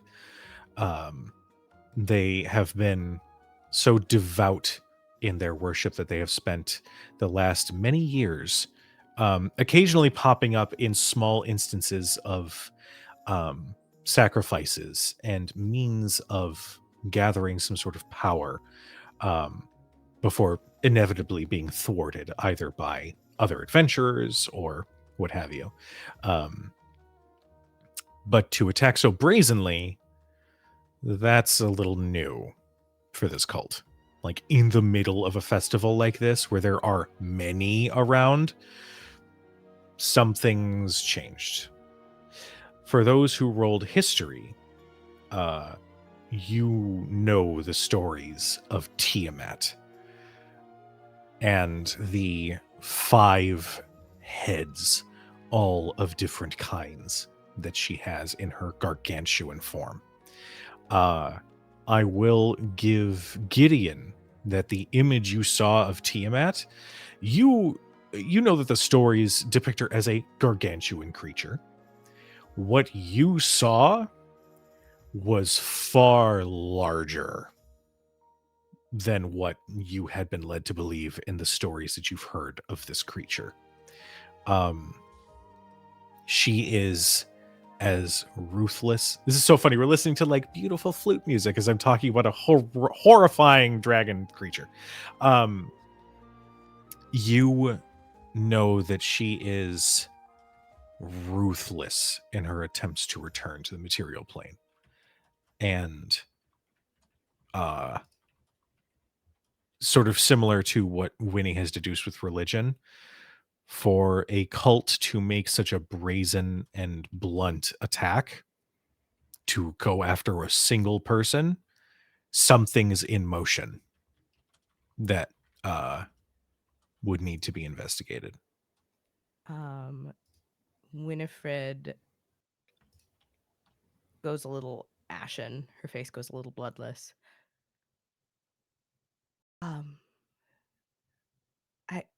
And looks to Gideon. Master Gideon, was it? Gideon is fine, yes. I believe you're right. This is something that we shouldn't be discussing in public. Master Hellhammer, you have a shop here, correct? Well, firstly, can I call you Winnie? Yes. Well, all right, little Winnie. So you can just call me Marcus. You don't have to call me Hellhammer. You can call me nothing else. Just old Marcus. Secondly, yeah, I do have a tattoo shop down here, me. A little quaint place. What about it? Well, if it's small enough and private enough, it might be a good spot for us to sit and talk. All right. We can go down to my tattoo parlor, but, and I say this, me, ain't no fire in my tattoo parlor, understood? No fireball spells, no light, no nothing. Okay? You kind of see like Gideon is just like he's focused on other things, but at that thought, then looking at the red tiefling, he just okay. Just, sure. I will. I don't. No fire over here. Great. And yeah. He'll look back at Shale and say, "Clearly, this involves you. I am not trying to put more on my plate, but clearly this is something that needs to be handled. And it was not pertinent or useful to have this town in a tizzy. They just dealt with illithids and brains. They didn't need to know gargantuan dragons are next." Oh. Delightful. All right. Lead the way. As we start to walk, I'm going to walk next to Winifred very quietly under my breath. Winifred, what does tizzy mean? Oh dear. Kerfuffle. Panic. Oh, okay. Yes. Considering what this town recently went through, I imagine knowledge of what could potentially be coming might not go over in the best way. Probably not, and I think we are doing the right thing, but it sounds like there were other attacks other places, and won't other people figure it out from those attacks? It's entirely possible, but make sure we have all the information first. Okay. Thank you. You wind through the city streets, and as you do, there's that unsettled conversation that seems to permeate the air around you amongst the townspeople. Everyone is on edge. The first thoughts that, and you're just sort of picking this up as you move along, but the first thoughts were, is this another Elder Brain? Is this another absolute? What is this? What's going on? You hear in passing that there were a few casualties, and the Flaming Fist are sort of out in force on the streets to investigate if there are any further cultists amongst the city. But you do make it to the tattoo shop without any further issue. Marcus, tell us what your tattoo shop looks like. Well, it is got a bit of an upgrade since the original. The original kind of looked like I bought some crappy rundown hut, and maybe it had some charm to it. But since I blew it up in the attack, it's now a lot more polished. It's now a lot more exciting. It still has a bit of a dark interior. The walls are painted a sort of dusty, burnt black matte coloring with very dark crimson trimming for different effects and paintings that the local maybe members of Gideon's students were doing for extra credit to like draw like amazing artwork of like heroes conquering evil and people falling in love. I have multiple comfortable padded black leather almost like lazy boys, where my clients would lay down with these gilded brass knobs and other accoutrements. And in the dead center is a large circular table where I can go in, or whatever employee I have at the time, probably only just me, in the dead center, working whatever customer service aspects possible. It's very much an open concept, front to back, 2 stories high, with a kind of dark outlaw vibe to it. So just imagine that. However, you'll notice a bunch of very precarious black, red, and bronze candles all over the wall, with little wicks coming out of the wall just above the candles. If it works once, it works twice. So, welcome to my tattoo parlor. Broke. Exactly. If it ain't broke, don't fix it. Some of the walls do seem to bulge a little bit. Just putting that out there. Oh dear. Oh, well, this is something, Shale says as she walks in and sort of lightly patrols around before it's like sitting very awkwardly like on the side of one of the chairs. That's remarkable. It's Thank you very moody. Thank you. I like to set the scene a little bit, give every experience a bit of a taste of adventure, a taste of spice, a little bit of danger. Danger. Okay. Quick question. Quick answer. Do we have Lazuli and or Caramel Appleboy with us? Whose name I've just forgotten and W's a guy. Is the Wow. baby okay? Wow. Illithor and Lazuli are with on. you. Okay. Illithor did manage, as you guys are walking, to find another caramel apple. He's just nursing on this one. I just got a little hungry and it was a little scary, so You okay? Find a seat. You don't. oh, this place is cool. Yes. Go, and he like points to a chair, like a waiting room chair type of vibe. Just sit that over there. Okay. If we're done, we'll go Plops. back out when they reopen everything and we can go try all the food on the south side. Yes. I mean, if I can. I look at Gideon with the same student hopeful expression that I think Illithor has. I have a very important question to ask our GM. How long was this festival supposed to last? This is going to be like a week-long festival.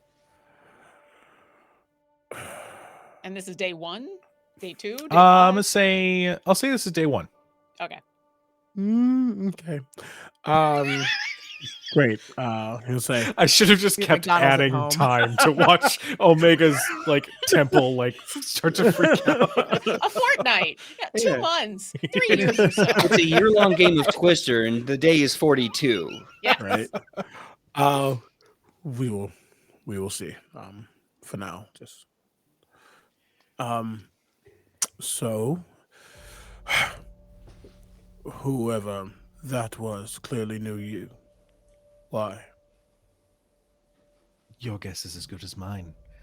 I do get around a little bit, but not in that sort of a crowd. I don't mess around much with cults, just with arcane studies. Hey, DM. Hey, Laura. I'll roll for it if you like, but is Shale lying to us? Go ahead and make an insight check. Human lie detector. Let's go.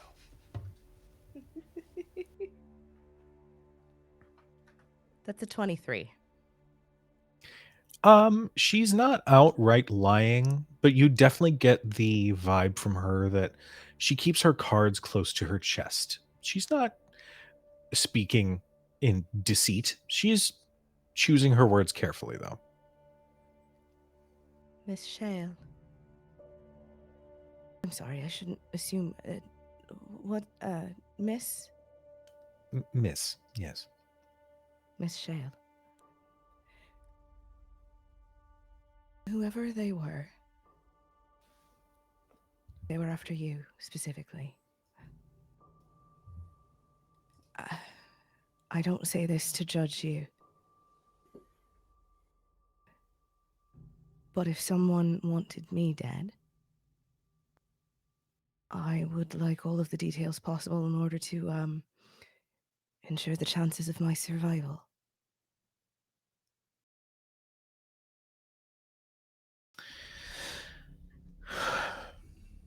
You're quite right. And as such, I would ask, Gideon, I believe was your name?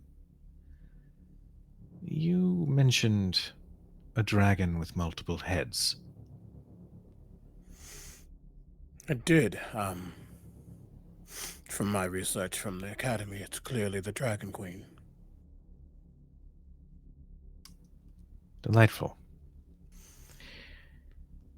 Well, I can't quite. And she's not flustered. She's just a little put off by the entire situation. She's trying to put on a brave face, but it's not really working. I don't associate with cultists, if that is your question. There are some connections that I have that are less than savory, but none would be connected to this cult or the Dragon Queen. I don't know why they would want me. Oh. Wait, I might be able to help. Hold on. Marcus, you told me to pick up the thing. And I'll reach into a pocket and I'll pull out the thing that had been lit up until Winifred saved lives. Okay. And I'll walk over to that big table in the middle, just kind of to show it. I'll put that down and say, this was the thing that she was using, the main cultist person thing. It was all lit up, and then Winifred saved your life, and then it went dark, and Marcus said, go get the thing, and I got the thing. And then also, there was like weird stuff on this person. These two big coins, so I don't know what they are. They're very heavy for what they are. They feel wrong. I don't know why. Then she'll put them down on the table, and they'll like, boom, onto the table. And there was also, I took some gold. I could give you the gold if you really want. I took some silver. Oh, and then there was this really ugly dagger. Really ugly dagger, but like, kind of the thing that cultists would use, dagger. And she'll put that down on the table as well. You saying you don't need that gold or silver, none? You don't need that, you? Not that I... Because I'll take that. Like, I'll take that out your hands. I don't worry about that. I mean, we're using your place, so it's only fair. And I'll give you 39 gold and 20 silver. Open up my safe. I'm checking. I stop. I'm like, slowly close it. Does anyone else want to split this here, like, gold and silver we got from that fight? Who wants this? Gideon's not even looking at you. We are technically using your place, Master. Marcus. All right. Well, I put the gold away. I open the silver bag. I spill it all out. I count it half. I give it all to Winnie, and I'm like, consider it a payment for your healing services. Gideon's going to see this contraption. You'll see his hands go behind his back, and as his hands go behind his back, his arms go. You'll see a blue and gold shimmering hand appear. And it's slightly glowing as he's just kind of like inspecting this thing. And he says, if you'll give me a moment, I'm pretty sure I can learn more. As you examine this contraption, it is, what? About this big. It's got a flat piece of that same darkened black iron at the bottom laying flat, and there are these geometric pieces that sort of spiral up, and in the center is this pearl that sort of just rests on the bottom, that bottom plate, and it looks like it could be held almost like a lantern. Like there is a ring at the top that you can sort of hold out. What are you using to gather some more information? Is this an identify? It is an identify. Okay. You can deduce that this is a soul lantern. If there is a designated target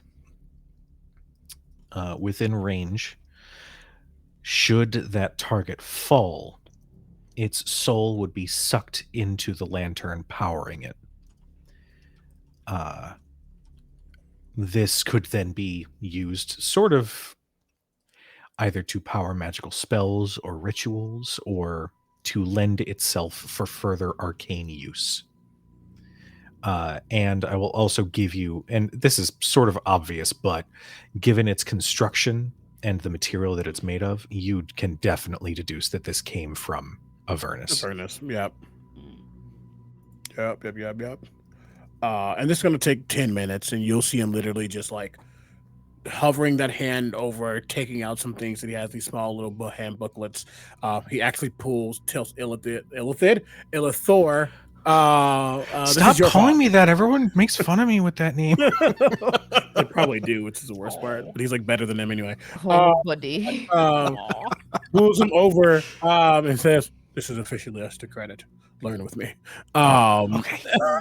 And has Illithor probably have like some dancing lights around it. And just we're going to identify this for the next 10 minutes, and then if anything, what's happened during that time. I think after I plunk everything down on the table and step back, has Shale resumed the Illusion? her aspect? Yes. To cover herself up. Okay.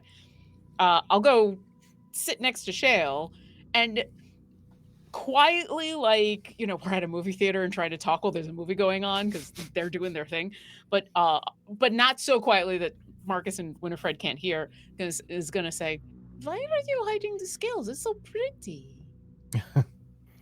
Thank you. I've never been quite a fan of them myself. Young people and their rambunctiousness love to point them out and make jokes. And unfortunately, after so many years and whatnot, I just sort of got tired of hearing them. So I chose to hide them. But you are not a child, and there are no more children that you cannot easily kill if they make fun of you now. So you should let people see they're very pretty. Thank you. I appreciate that. Sometimes I leave them be, and it's freeing in that way. But in populaces such as these, I don't want to put anybody off or make anyone uncomfortable. If people are uncomfortable by who you are, then that is their problem, not yours. Well, thank you. And there's a moment of quiet that passes before she sort of looks around, and you see the illusion fade. And you just see up close these scales are like they sort of frame around her brow, almost like a crown that is built into her flesh, and they sort of disappear back into this porcelain beautiful skin, and they also continue down her hands, just along the back of her hand where it's like the meatiest, and she looks a little uncomfortable for a moment, but when nobody seems to say anything, she relaxes a little. Thank you. Winnie actually smiles at her and hesitates before pulling her hood back and just letting the Elder Cross sit and be open. They're quite nods. beautiful. I don't know if I'd call it that, but it's a part of me now. And that's what makes it beautiful. Thank you. Illithor sees this exchange too. And Winnie, I'll give you with your passive insight that he like looks between the two of you. and then like distracts himself and focuses on learning with Gideon.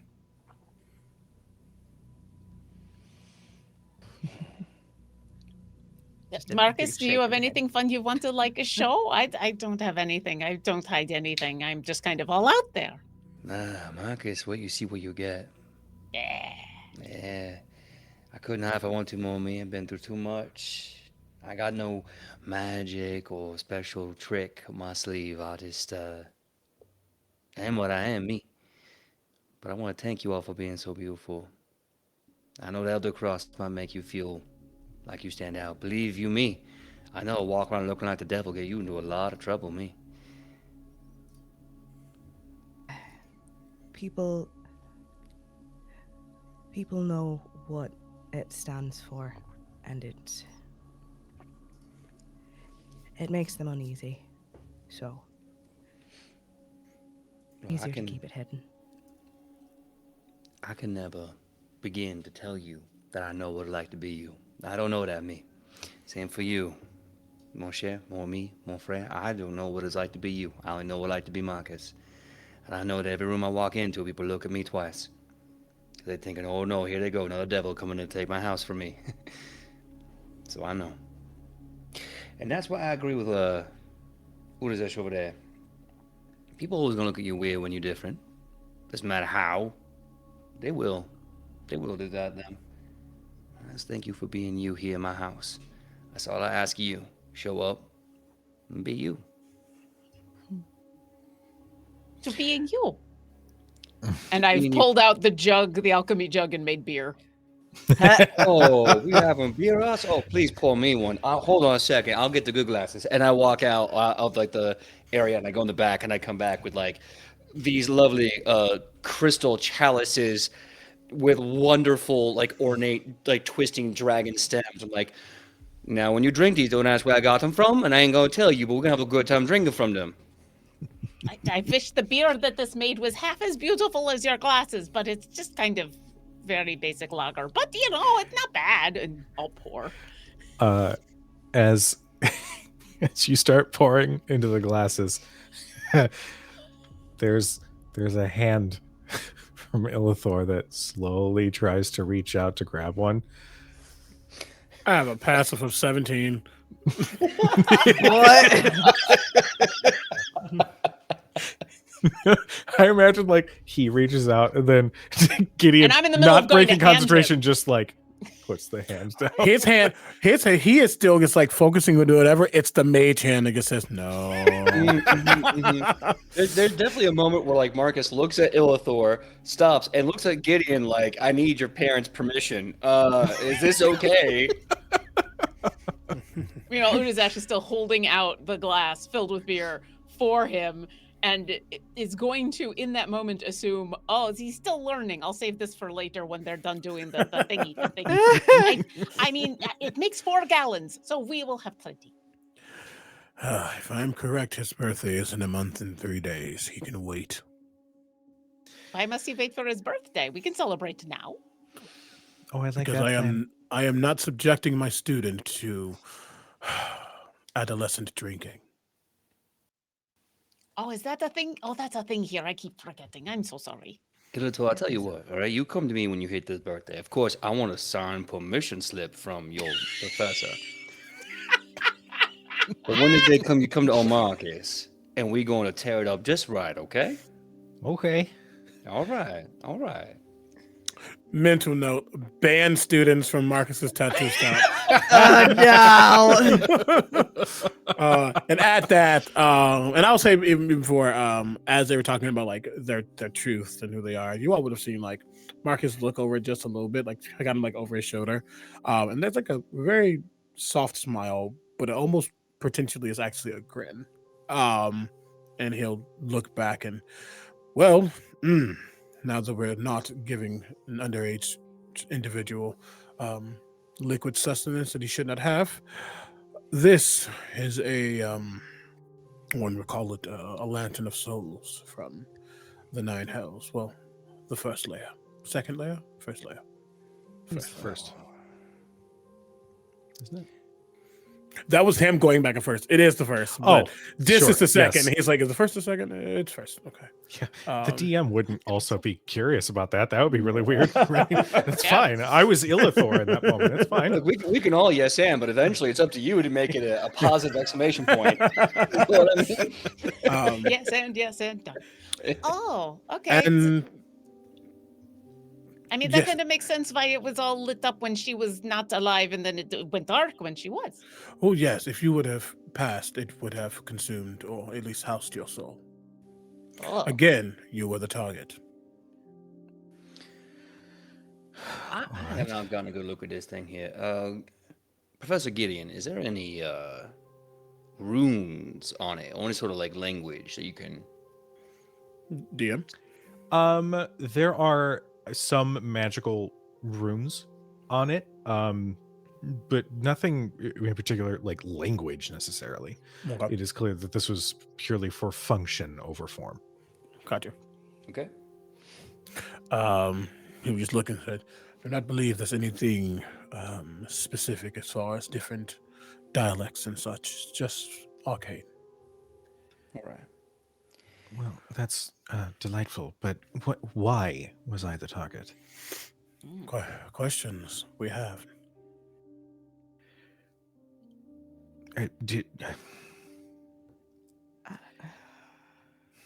Why do you have your scales? What? Why do I have my scales? That's a wonderful question I would love to answer. It's a question I've asked myself, but unfortunately, with sorcerers, they sort of manifest. It's sort of a connection to draconic bloodlines, I suppose. Oh, I wonder if the other places that got attacked all had people who also had sorcerer scales. Because they didn't come after me. I don't have no scales, me, and I had to punch that bitch off a building. Sorry. No, it's okay. Please, Gideon. Please. Go ahead, Gideon. Go ahead. The 3 people that got attacked are Shale, the literal Dragonborn, and Illithor. These are all good points. Does Illithor have dragon scales? Is Illithor a draconic sorcerer? Would I know this? I mean, not for nothing. He did twin cast out of character. I'm just putting that out there. Well, I know he's a sorcerer. Oh, okay. This is my he's teacher's pet. I was going to say, You mother. Winnie, with your passive insight, at Utazash's suggestion, Illithor looks uncomfortable. And there's a little bit of like a dawning like fear in his eyes. You there? Yeah. Illithor, was it? Yeah. Your magic, does it come from your bloodline as well?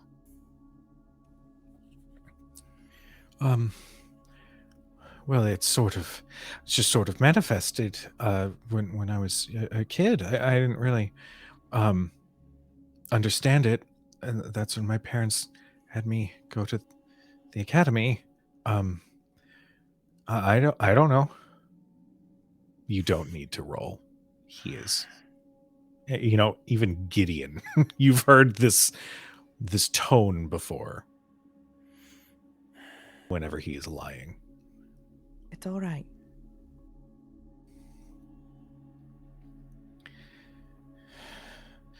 But what if it means that they're going to come after me too? They're not coming after you. Oh, do you also have beautiful scales? I wouldn't call them that, but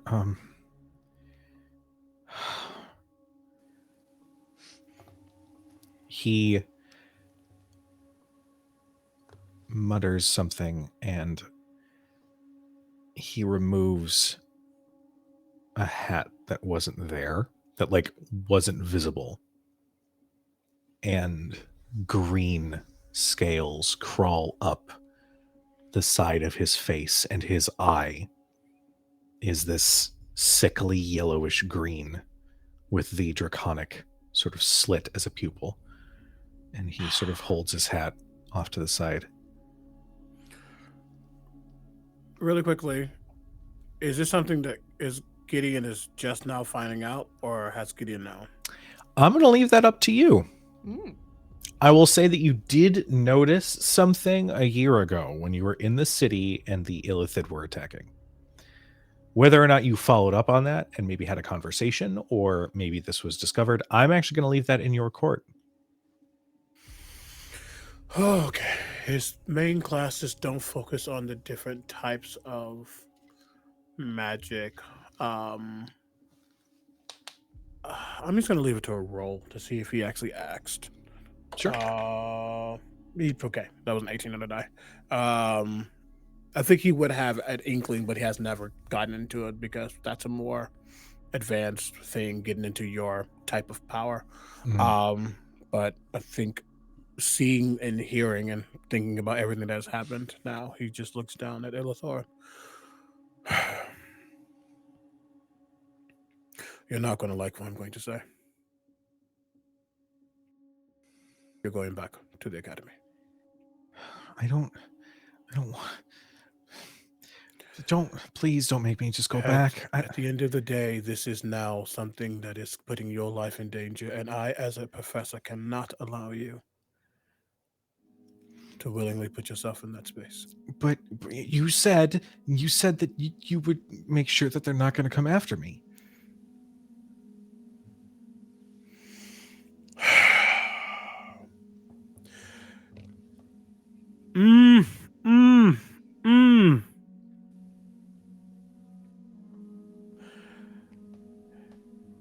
It is my duty to ensure your safety, and this is a space that I did not intend. There's a difference between fighting gnolls and carnivorous plants, and this is a cult of Tiamat. Something I don't even understand. Not really.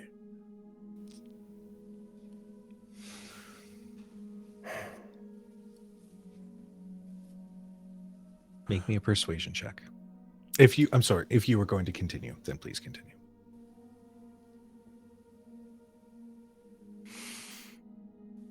He would like to continue, and he is speaking, and you can... If anyone is insightful, you would see that or realize the words that he's saying is not what's being displayed on his face. He's being protective. He's being a teacher. He's being an authoritative data figure for this person. But you can tell there's curiosity is the wrong word, but there is a drive. And he is...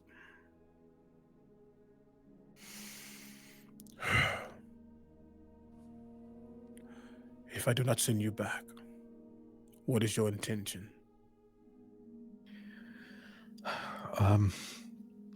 Well, they say that the best way to learn is through experience.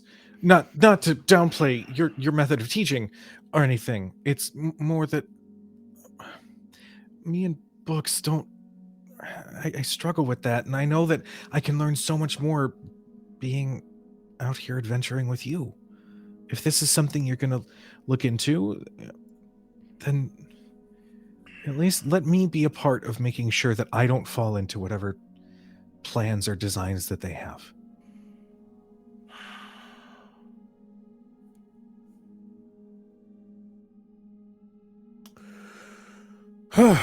Then give me a moment.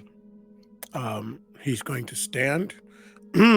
He's going to draw what seems to be like almost maybe just like a rectangle in the air for a moment, but he starts to draw these sigils and runes. And as he grabs this this thing he has realized into the air, and he puts it over his mouth and he wipes. I'm going to cast Sending to the academy. Okay. And it's literally just Illithor is on extended leave. I will be taking over his personal teaching henceforth. Professor Gideon Hallowell. you get a message in response. Probably sent it to whoever is my dean. Not my dean, but over my area. Yeah. We'll say that there's an elderly gnome who says, Not a gnome. Yes, of course. Whatever support or supplies that you may need, you have the full support of the prestigious school of the Black Staff Academy. He just continues to ramble until the 25 words Shut up. That is so accurate. You have no idea. I lost track in the middle of that. I don't know what. I called back. The voicemail cut me off, as I was saying. It could not Silence. by my sentence.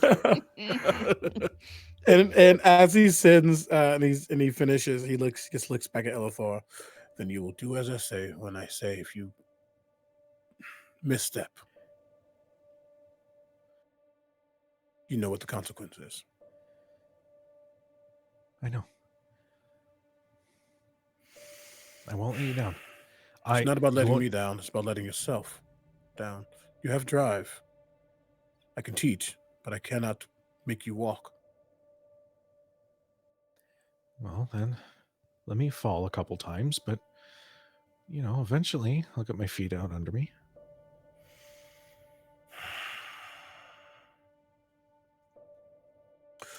Okay. He'll look back at the others. All right. So, the draconic bloodline, just dragon born? I assume they came after me because I was shooting people dead. Fair enough. I mean, that is a valid methodology, for sure. So, if they were targeting you, I'm going to point at Shale, they might have known about you. But he, I'm going to point at Elithor, was visiting and eating candy apples. So, were they able to tell he had scales too? Or was it all just happenstance? It's a question you can only ask the dead, I'm sure. Winnie and Marcus, did they attack you? No. Only in self-defense. The theory is being proved with every statement. They might not have an innate means, unsure, but the fact remains that the only three that had any aggressive stances against them have draconic origins. And considering this is the Dragon Queen that we are now dealing with, I am curious to know who else in this town was attacked. Or very specifically targeted.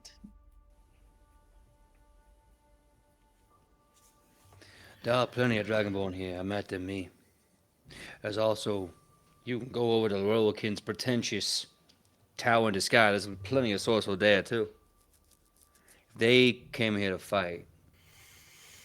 Not because of nothing and nobody. They came here for a purpose, damn.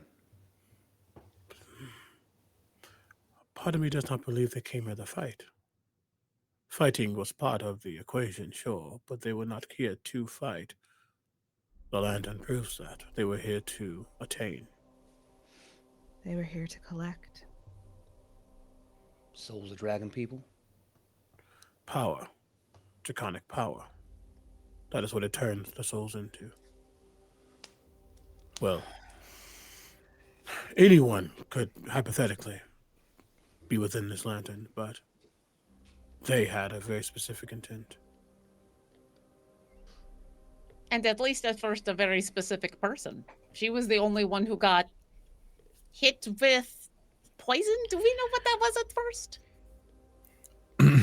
Well, it was some sort of venom, I believe.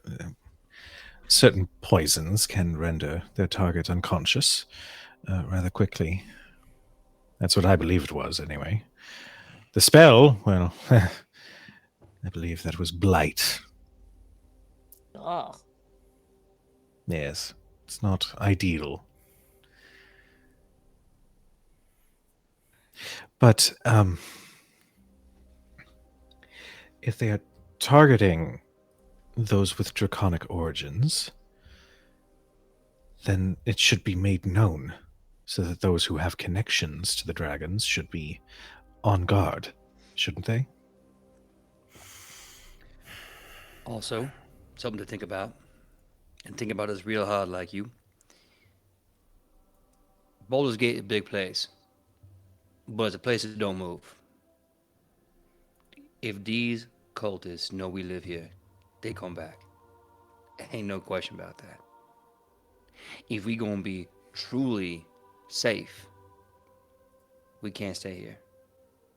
They know our faces. They know you live here. They know you gonna be here when they come here to kill you. So I think it's best if we just played for the fucking paint job on this here place. I say it's best we get out of here because they will come back. To be quite blunt, I do not believe they know anything other than Shale. Anyone who knows your faces and mine, well, not mine now, but anyone who knows at least your three faces are dead.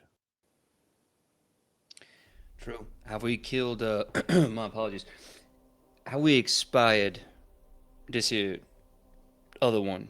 The one we left with the information. Oh yeah, that one's dead. Right, you did the stab in the face. My apologies, I was busy counting.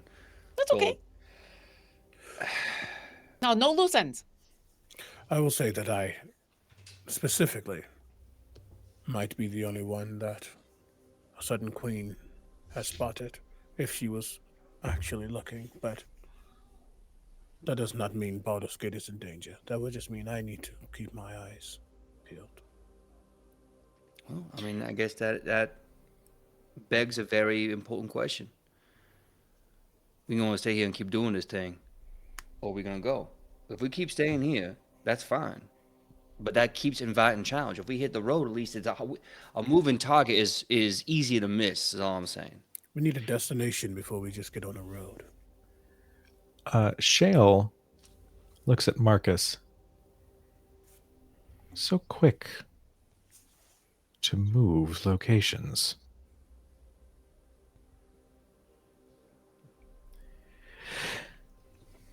I won't pry. If you don't have anything you would like to share, then you don't need to, but there's something about you that I feel like is on edge, knowing that somebody might know that you're here.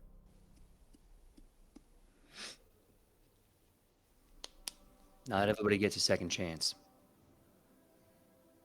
I got one. Wasn't pretty. And I'm here now.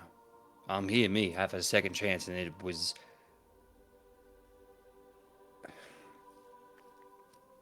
It will follow me for the rest of my life.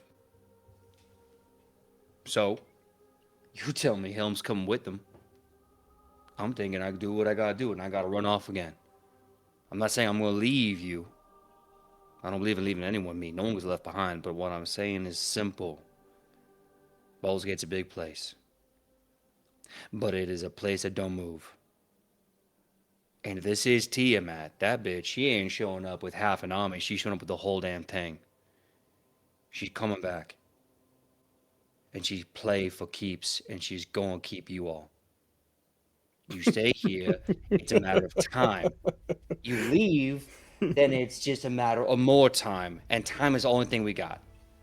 Well, if we are going to leave, then I'm not just going anywhere. I'm going to try to go after the people who are trying to go after us. I don't like being hunted. I am the person who hunts. I'm spoken for. No one's gonna come after me. Are you sure Spoken about so that? confidently.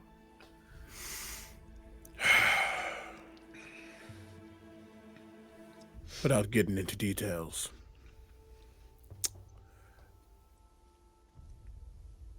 I believe it would be quite an issue if someone were to randomly wipe me off of the map.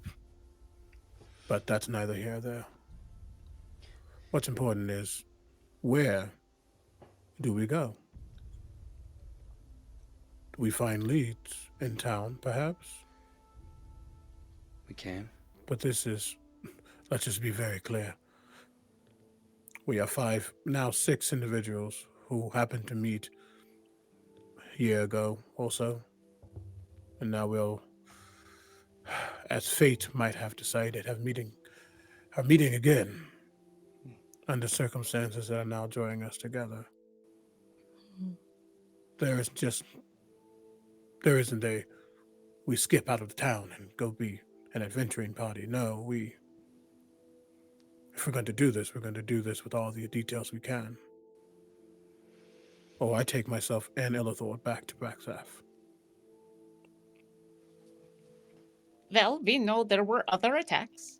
Finding out for sure who they attacked could confirm all the things. And maybe other people got more information? And then maybe we track down more of these. I mean, it's a whole cult, so there's got to be some that did not die. We track them, and we kill them, and then we track the ones that run from then, and we just keep going. When you have any thoughts on this, you've been awfully quiet. My apology if I've stepped on your tongue. Winnie's been sort of leaning her hip against that central desk of Marcus's, and she's got one of her braids, one of her locks, and she's just been twirling it around her finger over and over and over and over and over again. And it actually takes her a second to realize that Marcus is talking to her.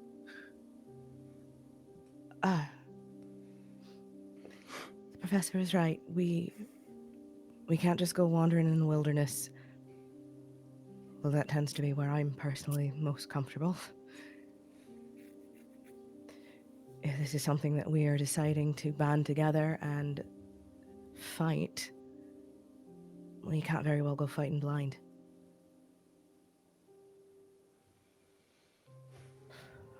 So is this what we are doing? Are we an adventuring party now? Is that what they call it? Illithor, like, the moment adventuring party is said, he's like, he hides an excited smile. I shouldn't have said that out loud. I mean, the last time I heard someone call adventuring party, it meant that we were going off to adventure to go find a party. So, but this is a different thing. Those are good times. Those are good times, Dan. Marcus, does that mean you're not going to blow up your home again? I mean, they're not still young. No. Professor Gideon. Dr. Gideon.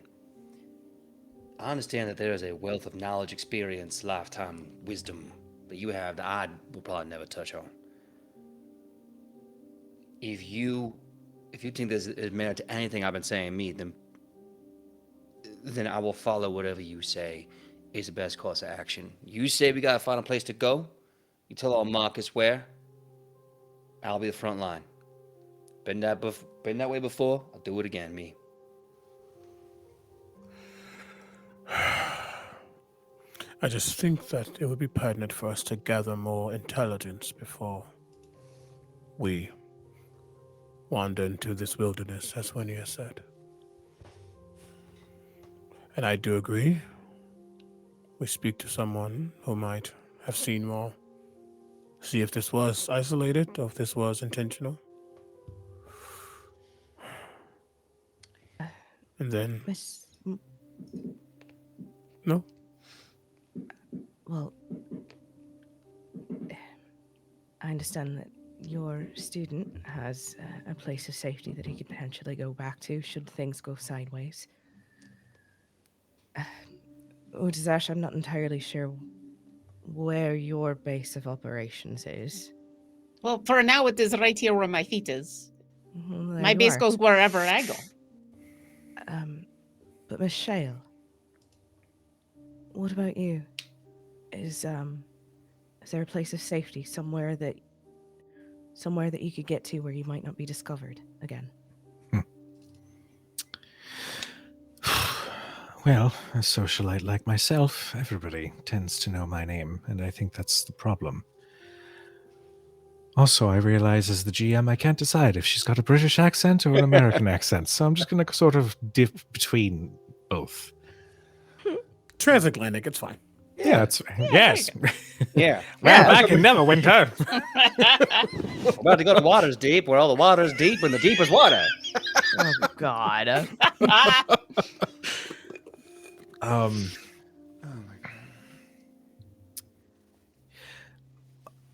I suppose I could try to return to Neverwinter, but I feel that that is quite the journey to make. So, given present circumstances,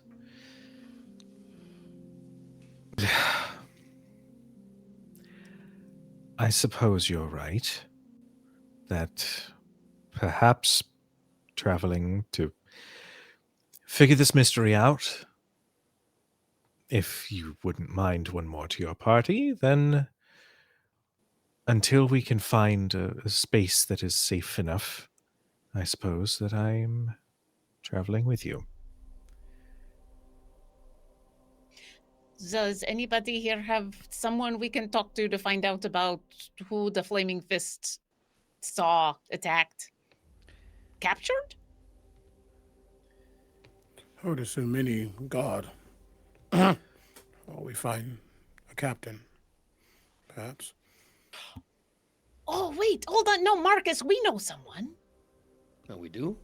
Yeah, or we know someone who is like Lord here, and owes us. Remember, that Lord Bannon Whitlock, that guy. I betcha he could figure it out because he's a lord, and lord people figure things out by throwing money at things. Yeah. Good man, better gold can do a lot. Well, we could talk to them, figure out what they gotta say to us.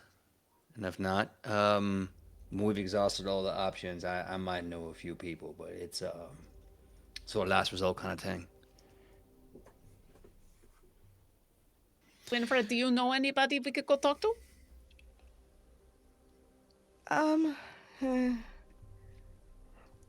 Similar to Master Hilton Marcus. Last resort. Okay, then first resort, a lord with lots of money. That seems to be the safest option.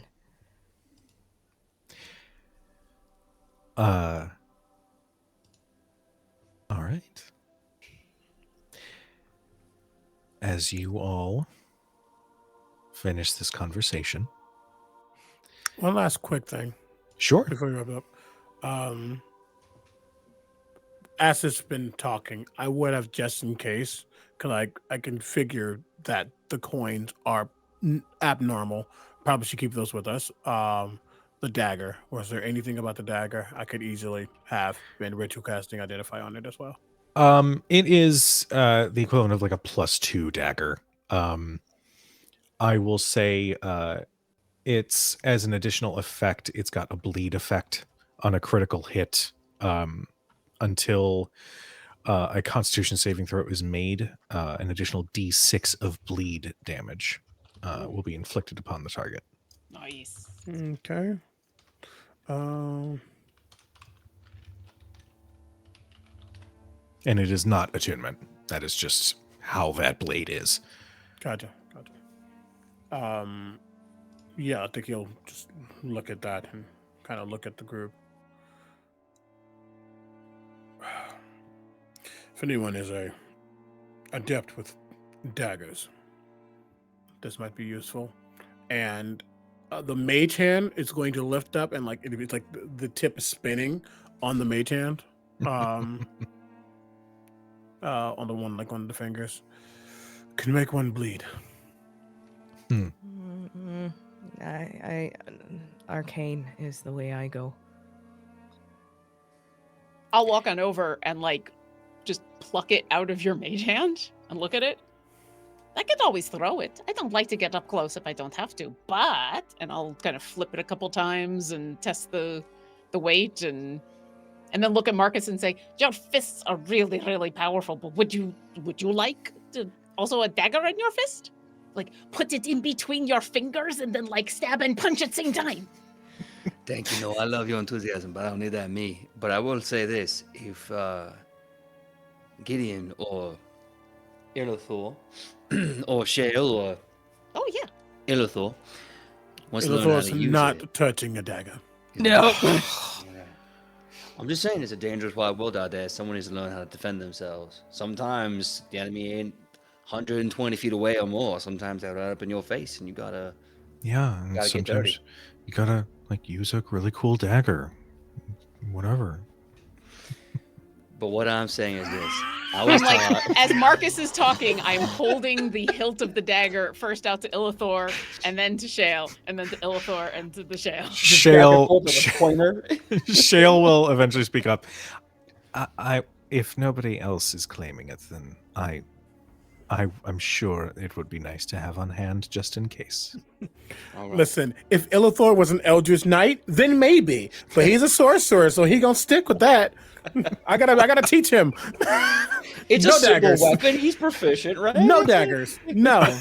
Firebolt. The purity of the craft must be preserved. Totally get it. I will Oh. hand it over to Shale. Thank you. But if anyone want to know how to use that dagger more than just a poker, you come to a Marcus, me, I'll teach you how to use that right. Shale was only holding it by like 2 fingers, given that it was a little like rough. Like some of that black iron kind of like leaves her hand a little stained. But she flips the dagger into a reversed grip and then sort of slides it like on her belt. Thank you for the offer.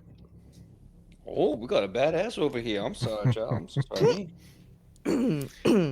She smiles and shakes her head and kind of rolls her eyes a little bit. It's not, antagonistic. She's charmed. And I'll pocket the 2 soul coins just to have my inventory, less keeping them. Okay. Yeah. Sounds good. Is there anything else you guys would like to do before leaving to go and find Lord Bannon Whitlock? Is there time today? Like, what time of day is it? I'm going to say at this point it's a little bit after midday. So the sun is okay. still up. People are still out and about.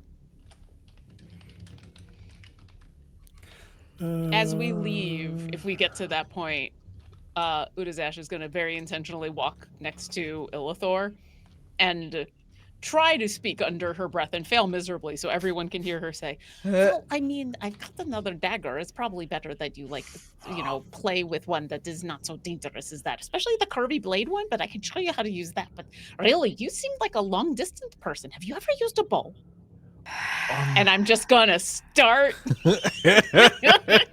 corrupting the youth. He is you- all Are you, sorts of like, excited. like evangelizing about like the word of our Lord and Savior Longbow Christ? Like, is that what you're doing? I mean, I might have my own preferences, but honestly, no. I think everybody has a point in where being flexible is always good, and you